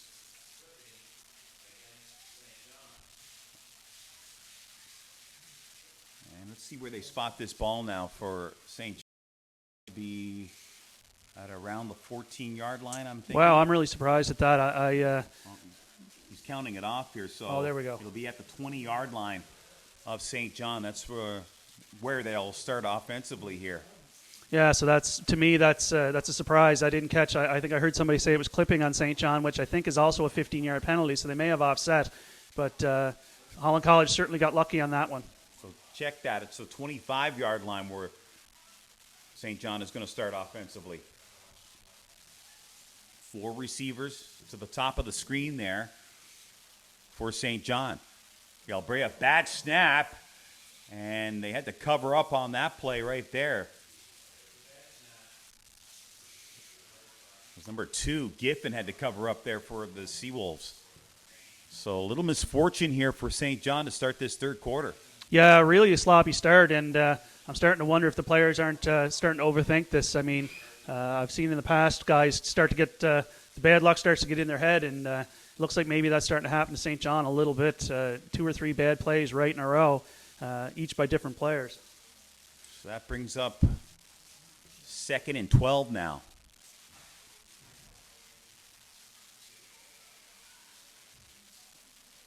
Again, they're stacking the top of the screen with receivers. Galbraith play action over the middle. Nice catch right there by Noel. And that gives them a first down. And a really interesting formation there by St. John, having the 3 players in a bunch with another player motioning at the very top of the field, 4 wides on one side, and 3 able to come out of that bunch in just about any form or any set of routes you'd like, with the 4th player coming on motion. I don't think I've seen that from any teams in this league so far, and it's really worked there. I think caused a little confusion in that Holland College secondary on who was going to be covering who. First down now and 10 from the 37 of St. John. Galbraith hands that ball off. They're going nowhere on that play. Big time stop there by Holland College.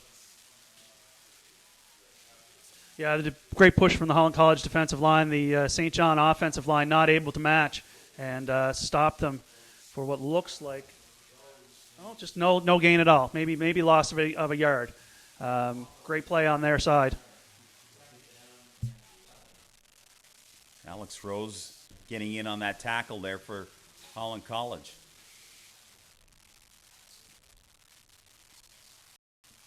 So 2nd down now.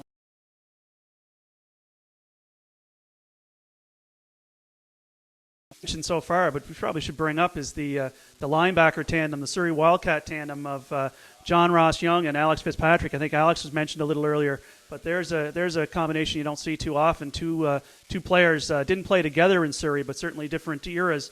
It's nice to see some local talent like some guys from the Surrey Wildcat teams out there and starting at Holland College playing middle linebacker. Lamming punts this one away, and that will go out of bounds close to the 50-yard line. So now Sianchuk and Holland College will go back to work now on offense. 9:17 remaining in the third quarter, 21-9. Big touchdown for Holland College to start this third quarter, giving them a little bit of cushion here in this game. Trying to make it 4 wins in a row against this St. John team.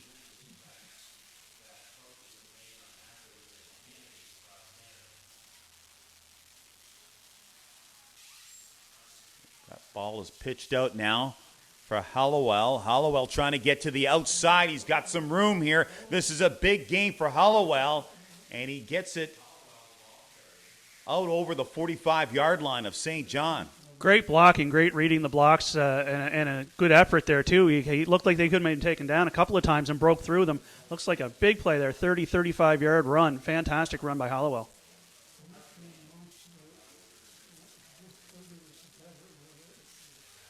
So Holland College starting to feel it here on offense.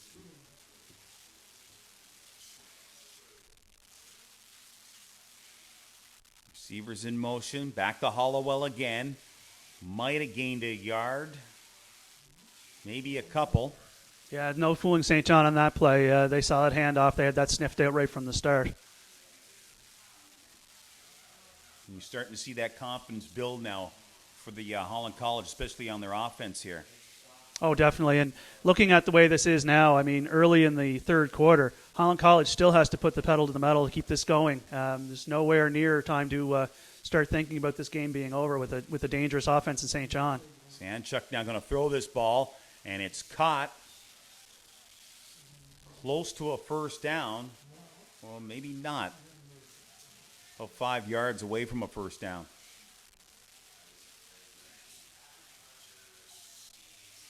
Yeah, nice safe pass on Holland College's part, but now we're looking at 3rd and 5, and they're going for it. Sianchuk now looking out here for Gino Jones. Don't know if he caught that. They're saying he did.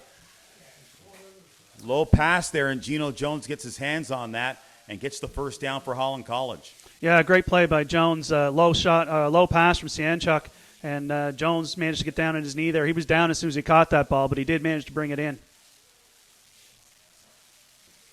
So the Hurricanes moving the change once again now. At the 34-yard line of St. John.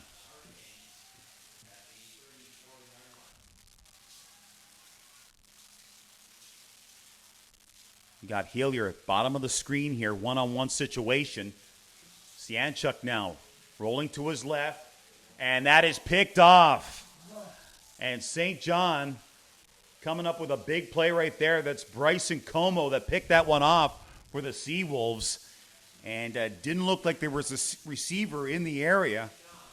No, really, when you looked at that play, I think there was a Holland College player there, but there were two defenders on him very much. I'm not sure where Sianchuk was going with that ball, but obviously a big mistake on his part, giving the ball back with 6 minutes left in the third. So that's a big defensive stop right there, big interception for St. John. And I was wondering, you had Hillier on a one-on-one situation here. Kind of wondered why he didn't throw into the game again. Yeah, really look. 5:23 remaining here in the third. Here, get some momentum. This is going to be tough on St.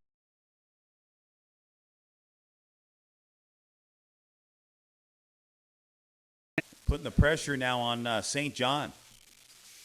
So, like I said about being aggressive, if you got the running game that you can certainly pound out the yards, then it doesn't matter whether you're aggressive or not in terms of your play calling. You can still run the ball, be effective, and run out the clock.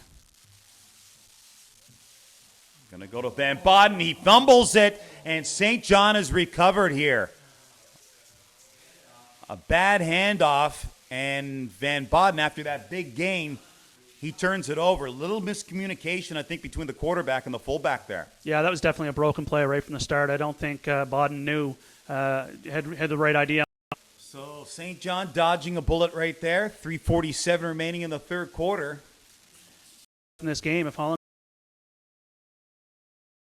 Somebody to throw it to, and again, the intended receiver was Brown, and that sailed over the top of his head. Yeah, the quarterback.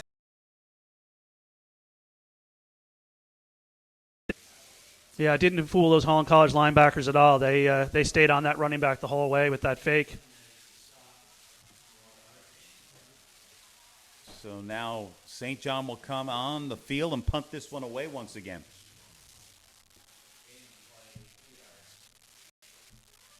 Taking Hillier out on the punt return. Maybe they're trying to taunt these folks into punting it to number 83 instead of putting Hillier back there.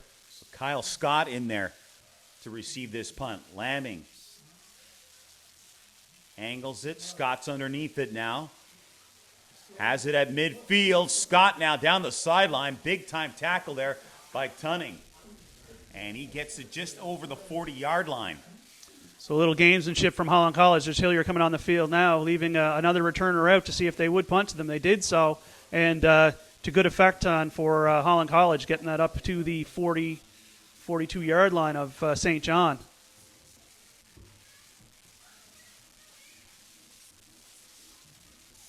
So 21-9 here, late, moving a little faster than 2 quarters with all the penalties. So The team's I don't know how many flags. top of your screen, Hillier. Handoff now to Van Baden. This time he secures the ball. Didn't get a very big gain on that play.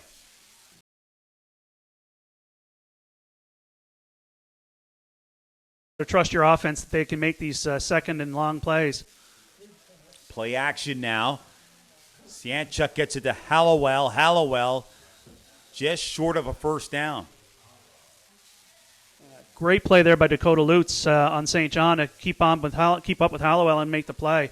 Hallowell's a pretty explosive player, so Lutz obviously able to take the right angle and bring him down short of the first down.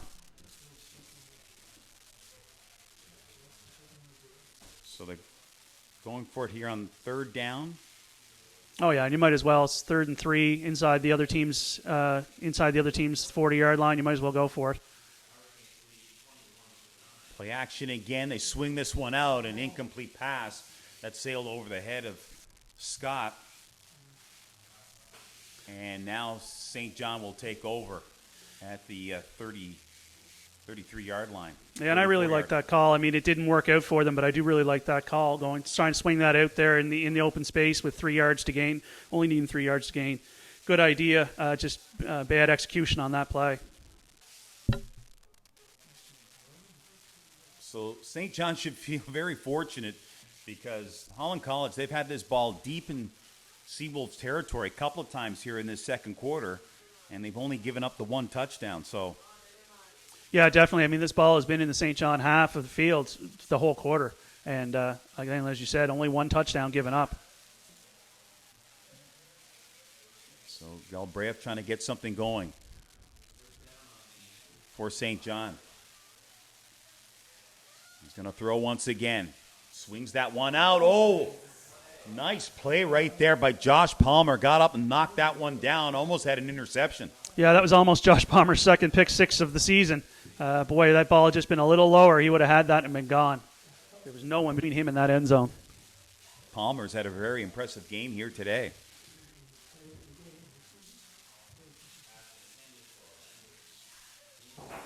So 2nd and 10 now from the 34-yard line. If I'm not mistaken, I don't think St. John has got this ball over the halfway line. I think the only time they did was the punt to Hillier when he immediately ran it back to the 10. Galbraith back again. He's going to pass. Looking for a receiver. And again, almost picked off. That was Jay Dearborn that knocked that ball out of the hands of Noel and almost ran that back for another pick 6. Yeah, Dearborn making a great play there. And again, we talked about it earlier about the negative. That receiver, he's running that out. If he's running a flat road or even a little out to the outside of it, not quite crisp enough, the defensive back should be able to undercut that all day. So that ends the third quarter, 21-9, dominated by Holland College. And St. John, they need to try to find an answer here and get some momentum back. Time running out on them as we're in the fourth quarter of play. And this St. John team, they got off to a bad start last year. Finally got their momentum towards the end of the season, able to make the final. I'm sure they don't want to do that again here in 2015. No, and I know last year there was quite a bit of talk around the leagues. St. John realizing that they don't want to be the road team through the playoffs. And this is what I said earlier. If you start off poorly, you're going to be a road team in the playoffs, and nobody likes coming down here in November and playing. So punt by Lamming. There's a flag on the play. And Peach loses it. It's St. John ball, but we'll have to see what this flag means.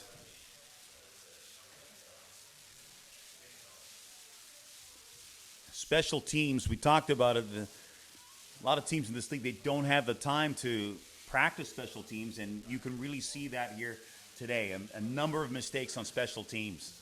Yeah, and really simple things, too. I mean, Peach there, any players that are really well versed in our rules would know that he could have just scooped that out of bounds and it would have been his ball. As long, so it's one of those situations where you've got to be a little more aware of what you're doing. So the penalty, though, is against St. John, so they'll punt this one again.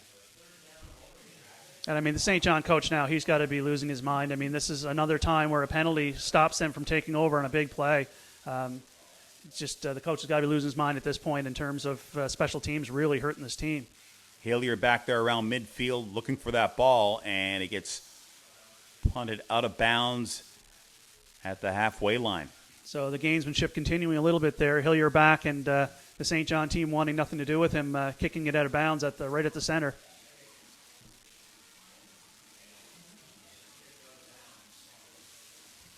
So as we mentioned, Holland College next week, they'll take on UNB Fredericton right here at UPEI Alumni Canada Games Place.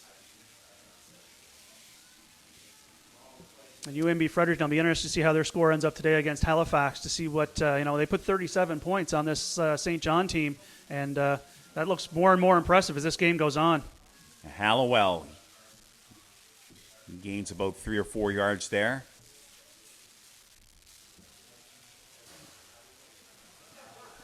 Mentioned he had that knee injury last year. They really missed him, and he looks to be 100% going into this season. Oh, yeah, definitely. He's making cuts. He's making plays. He doesn't look nervous about his knee at all. It looks like whatever happened last year is in the past, and he's ready to roll for this season.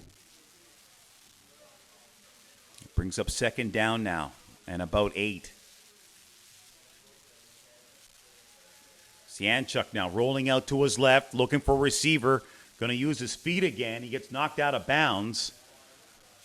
Gain of about maybe 3 or 4 on that play.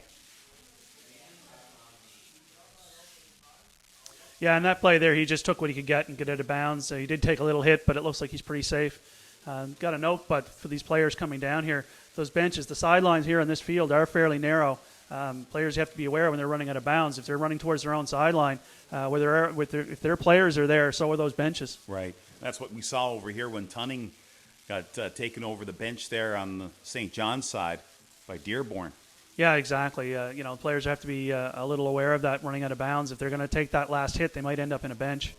So Dearborn back to punt this one away. Dearborn punts it into the corner. Getting underneath it is number 45 for St. John, Kernu. And swallowed up probably around the 10, 12-yard line, it looks like, maybe even further back than that. So great punt by Dearborn. I don't think he's had a bad punt today, number 21. No, not at all. I mean, great punting, great kicking, and, I think he's really surprising these players at how strong his leg is. So now in the shadow of their goal line, St. John will take over offensively and haven't been able to generate any so far. Left, they really have to start pulling out some stops here if they're going to get back in this game. I mean, they've already thrown the ball a ton, so I would imagine nothing's going to change here. There's a pass right there. Wedge couldn't hang on to that one. Yeah, thrown a little behind him. I'm not sure if the quarterback was rushed, but a tough play for a receiver. I know he got a piece of a hand on it, but that ball was far enough behind him. You're trying to grab a hold of that with your pads and stuff. It's going to be a tough catch for anyone to make. And Vern's surprised we got a flag on the play. Oh, imagine. These referees are going to need new flags after this game. They'll be worn out. So we'll see what Didn't jump for the offense. Steve McMillan having a conversation with the official to figure out the call. Nevertheless, St. John's now trying to get something going here. Galbraith, he'll toss this one up, and he was trying to hook up right, work out. Have to take a moment to be a little bit of a homer. Steve McMillan, of course, played for me, played linebacker for my team, my high school teams the last few years, defensive player of the league in the PEI Tackle Football League, and a big part of our championship season last year. So I'll have to throw a shout out. It's nice to see Steve out in the field right now playing. I mean, we talked about the number of imports on this Holland College team, but there's a fair number of local products playing on this team this year. Oh, definitely, yes, yeah. The passing,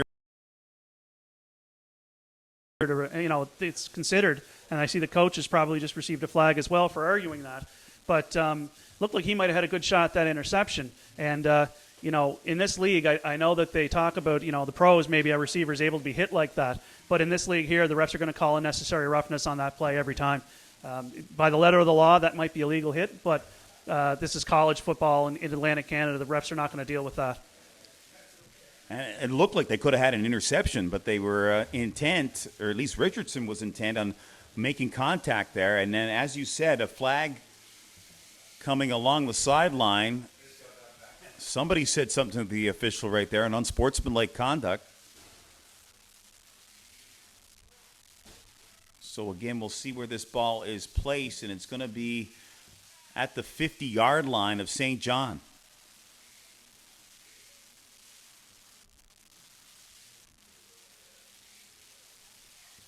So 2nd and 10 now from the 50.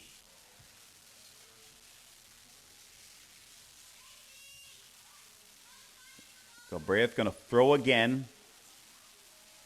And incomplete. And once again, Brown, the intended receiver. Yeah, and Diakon Wilmore on him. He had to throw that away. Again, like I said, you can't really technically throw it away in this league, but he just did. There was nothing there to give. He might have tried to make a little run, but at this point in the game, that run, you won't just dig that down, throw that away, and try for the next play. Great job of coverage here by Holland College here, especially in the second half. They've given St. John nothing. Yeah, no, this is really an impressive defensive performance. 11:28 remaining now in this contest, and St. John, they have to get something moving here. Galbraith swings this one out for Tunning, and Tunning, he got a hand on it, but couldn't control it, and that's incomplete there. And now that means that Lamming has to come on here and punt this one away once again. He's been very busy in the second half. Yeah, and the Holland College defense is the key there, in terms of that. He's been out there, he's been busy because Holland College has been shutting down St. John. Quite frankly, if Holland College isn't getting penalized, St. John's, that's really been the most of the positive plays St. John's had so far this half have been defensive penalties.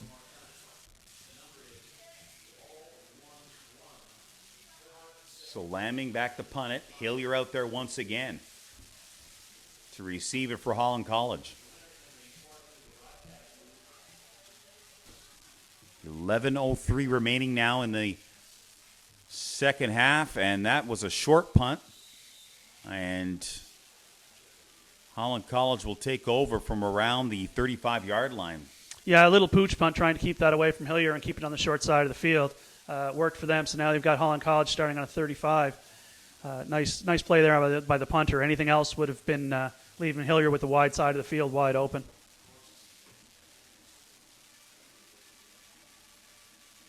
So it'll be 1st and 10 from the 36-yard line, excuse me.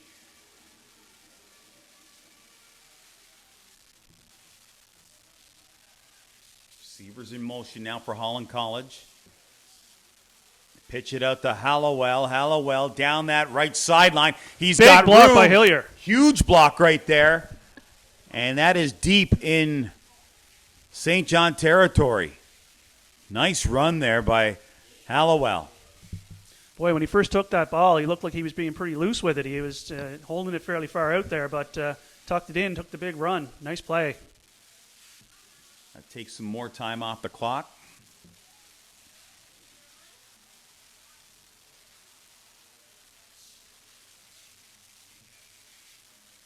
So 1st and 10 now for Holland College in St. John territory. Sianchuk rolls to his left here. Doesn't have anybody. He takes a big hit. Might have gained a couple of yards on that play. Yeah, Sianchuk, I don't think he went out there. The unfortunate part of that Hollowell run, the coaches would think, was that he ran out of bounds at the end, stopping the clock. You saw Sianchuk thinking about stepping out of bounds, but took the hit instead and came down. And he stayed in bounds. So smart play on Sianchuk's side. Keeps the clock going. Keeps that clock going. Under 10 minutes now. Clock management's going to be very important here in this fourth quarter.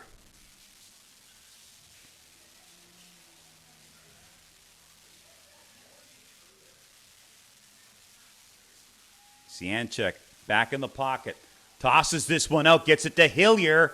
Hillier trying to break a couple of tackles right here. Takes 3 Seawolves to knock him down. Great hands there by Hillier, and you can see the determination to get out of those tackles right there. Yeah, Hillier's broken those enough times in his life that he knows if he can break a couple, he's going to have that touchdown. So he's going to fight for every inch he can get. Unfortunately, even though he fought hard, he did not get the first down. So we'll see what we do here. So Dearborn coming back out here to punt this one away for Holland College. And give credit where it's due there on St. John's side. Swarm tackling Hillier, keeping him from getting that first down. Great play on their part. he gets that first down, gets that clock keep rolling. It's really going to put a dagger in that team. So great play on their part. So Dearborn going to punt this one away. Curnew back to receive it for St. John in his own end zone. Angles that one to the right, and that goes out at around the 10-yard line, maybe the 9-yard line of St. John. Yeah, just took the safe kick there, kick it away, give St. John the ball deep in their own end, and let's see how they respond to that.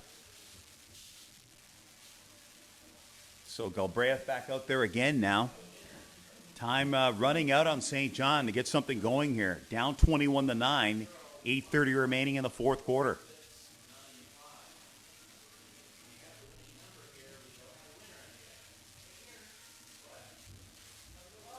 As I mentioned, they lost last week 37-21 to UNB Fredericton.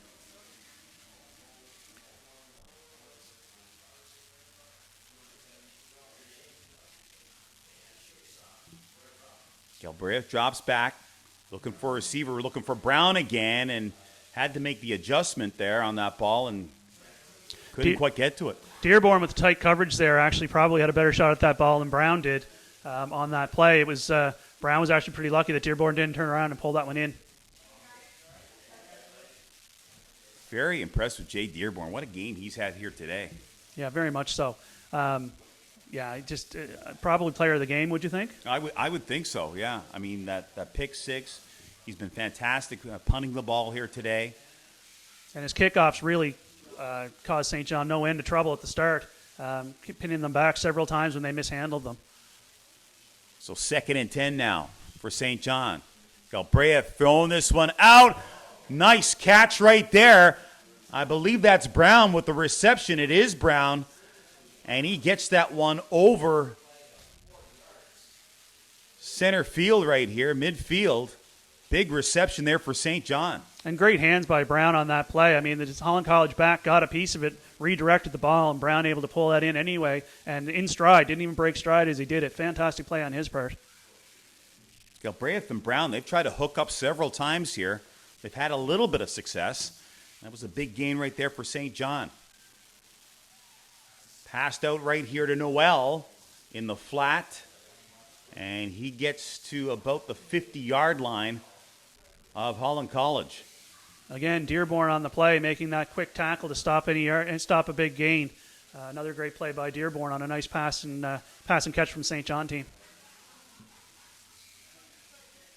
So St. John getting some momentum going here. A couple of good receptions. 6:41 remaining now in the contest. Need to get a strike here to get back into this game. Galbraith throwing again. Looking for a receiver. Tries to get it to Tunning and does. And he's short of that first down by about 3 yards. Yeah, and I think it's definitely three down territory here. They're going to have to go for this, I would say. But a nice play there by Tunning.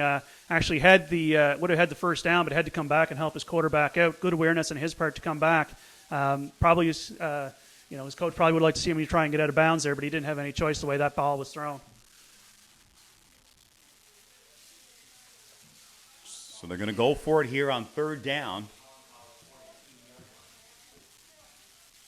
At the 42-yard line of Holland College. Again, Galbraith.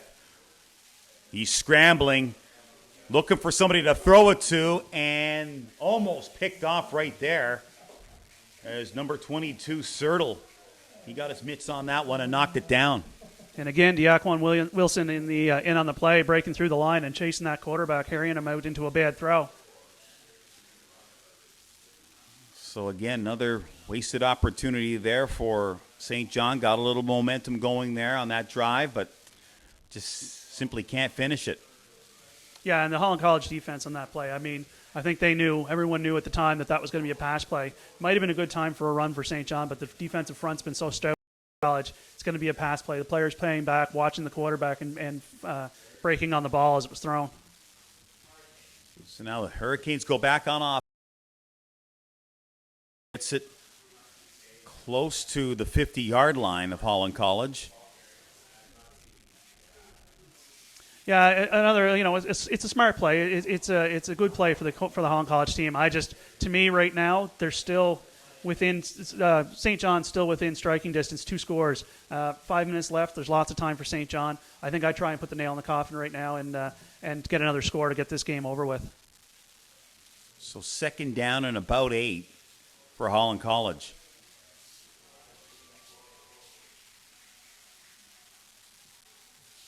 Play fake right there by Shianchuk, and he takes that one out to the sideline there. Might have got 5. We got a flag on the play here.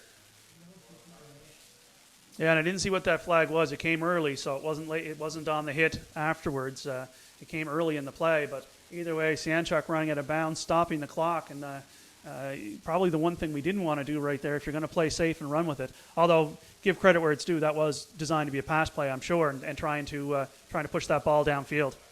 So it's going to go against Holland College. See where they place this ball with 4:28 remaining, 21-9.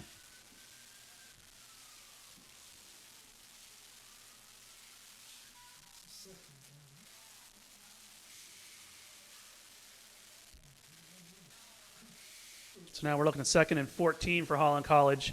I'd be surprised if they do anything other than run, but let's see what they come up with. Hand off to Hallowell, tries to get it to the outside and can't do it. And once again, another flag on the play. Yeah, based on where that flag is, I'd say there was probably either a horse collar or, I didn't see a horse collar, but probably a horse collar or a face mask, which is going to work well for Holland College. And it is going to go against St. John here.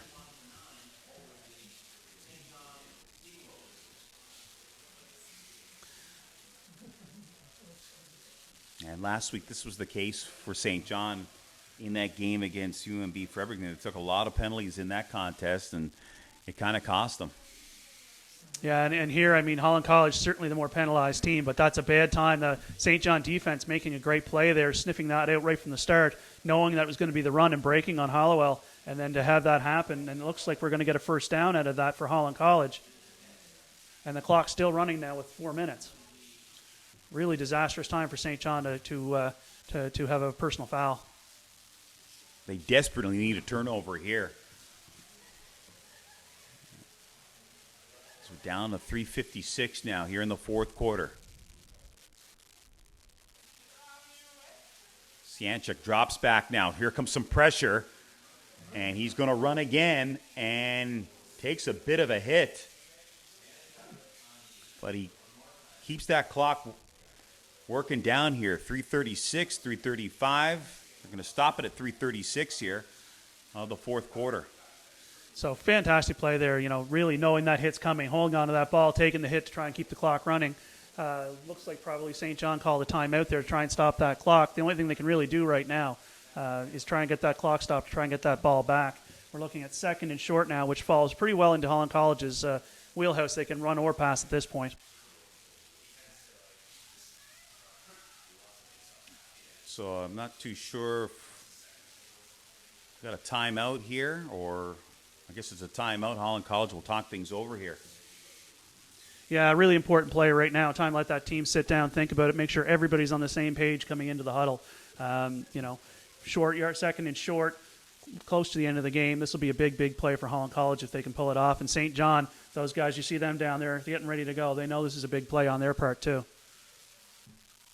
Yeah, Holland College, like you said, want to be on the same page. Don't want to turn this ball over and give any life to St. John here late in the contest. Yeah, no, definitely not. That's probably their biggest thing right now. You hate to have somebody going into that play thinking, don't screw up. But in reality, that's what they're doing right now, making sure everybody's on the same page.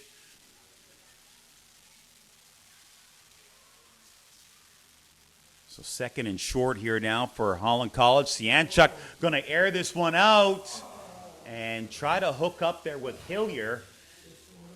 And just overthrew him maybe a little bit. Yeah, nice try on their part. Nice aggressive play. Had Hillier one-on-one with the player down the field. Hillier did have an open space on him. It's just a tough throw. That's a long throw to try and put in that end zone. So now Dearborn will come in. He'll punt this one away. Try to pin St. John deep in their own end. Curnow and Tunning doing the receiving on this punt again. So let's make sure, the Holland College right now, those coaches are making sure those special teamers are all sticking to their lanes, making sure nobody's out of place going down. You want to have a nice line coming down that field. No breaks, no holes for the St. John team to take advantage of. Dearborn with the punt. Puts Curnow back into his end zone. And Curnew's going to run it out. And he's not going to be successful. Or maybe he gets it out over the line. Yes, he does. So, a little bit of a dangerous play there by Curnow. Yeah, very dangerous in his part.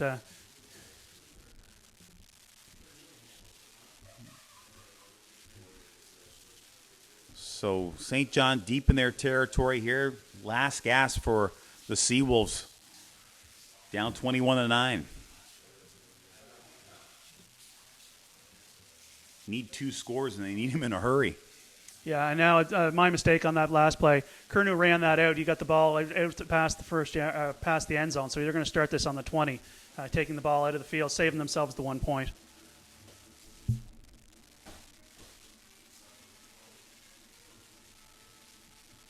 So we'll see what Galbraith and the offense can do here. Need something special to happen for St. John. And a big-time sack right there. As the defense comes up big for Holland College. Yeah, it looks like they sent a lot of pressure there. At least one blitzer, maybe 2 coming in on that play, and the St. John line just wasn't able to handle it. Quarterback not able to get that ball out, just wisely ate it and lined up for the next play. And Galbraith limping a little bit. And he's going to stay in the contest. And he's in a bit of pain here. He's going to try to gut it out here with 2:18 remaining. As he gets the play from the sideline. And Holland College defense, they have just been spectacular here in the second half. Yeah, they really have some penalty problems for sure, but at the same time now this team is really playing very, very good football defensively. Galbraith to toss this one up again on the sideline. Oh, nice catch right there. I believe that's Wedge with a nice grab. Yeah, great play by Wedge. The cornerback had really good coverage on him. Number 22 from Holland College. Sertle had great coverage on him, but able to go up and get that ball, bring it down, and looks like he managed to get out of bounds as well. Great play on his part. Great grab right there by Wedge.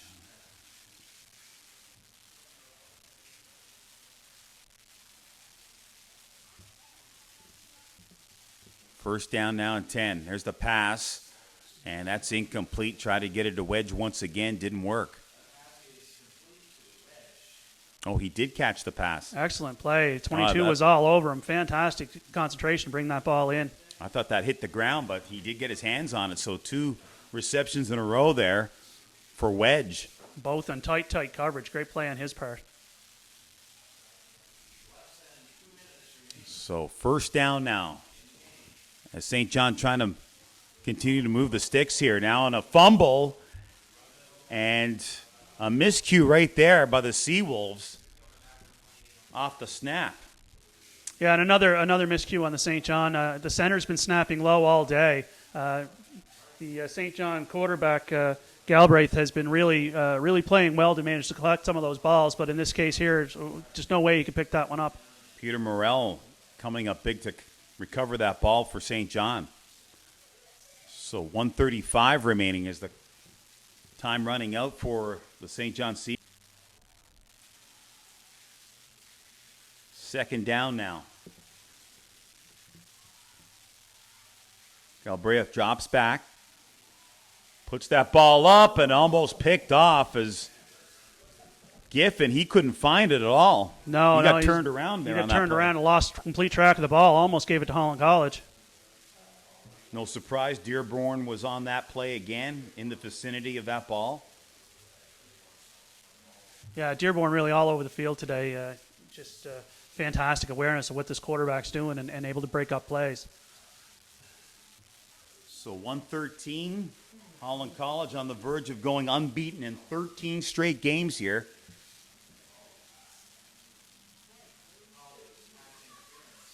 It's funny how things turned, say, in that second quarter, because early in the second quarter it looked like Holland College out of sync. St. John was coming on with momentum, and then all of a sudden, just like that, turned the other way. And, of course, that big pick by Dearborn really changed things. Yeah, very much so. It really changed the whole way this game was going, to be able to take that ball back in. Galbraith now rolling out to his left with the pass, and it's caught right there. No, it bobbled away at the end. He lost it in the grass. Trying to hook up there with Jordan Tracy, and that didn't work out. So 52 seconds now remaining. Yeah, no, at this point, Holland College, they're just going to play soft. They're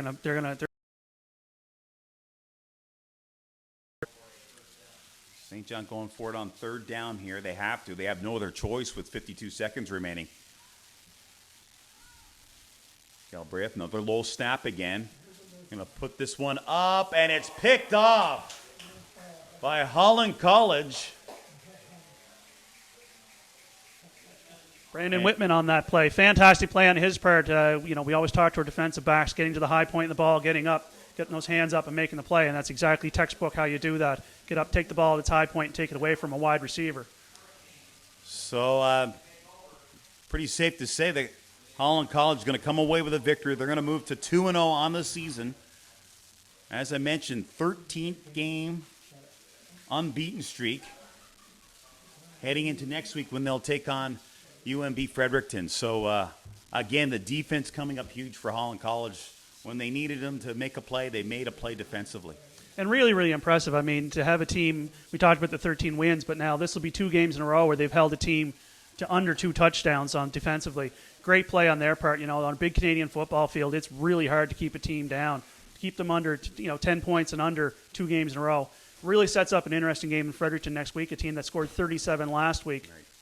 Right. And quite impressive when you figure the amount that St. John threw the ball here today. I mean, they threw the ball a ton like they did last week in the loss. I mean, I'm pretty sure they threw over 40 times here in this contest, and to hold them to 9 points, veteran receiving core, veteran quarterback, very impressive. Yeah, it really is. The Harlan College secondary really coming up big in that game. I lost track how many picks, 3, 4 for sure, and 1 pick 6 by Dearborn. That, like we say, that really ended up being the turning point in the game.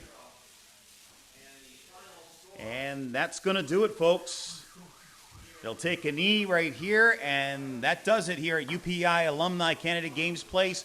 Holland College, they defeat St. John Seawolves 21-9, 2-0 on the season. St. John goes 0-2, and as you mentioned, next week, Holland College will take on UNB Fredericton right here in Charlottetown. So there's the final score, 21-9 for Holland College. On behalf of Vern McIntyre and the entire crew, I'm Peter Ruckhazer signing off. We'll see you next week, Holland College and UNB Fredericton.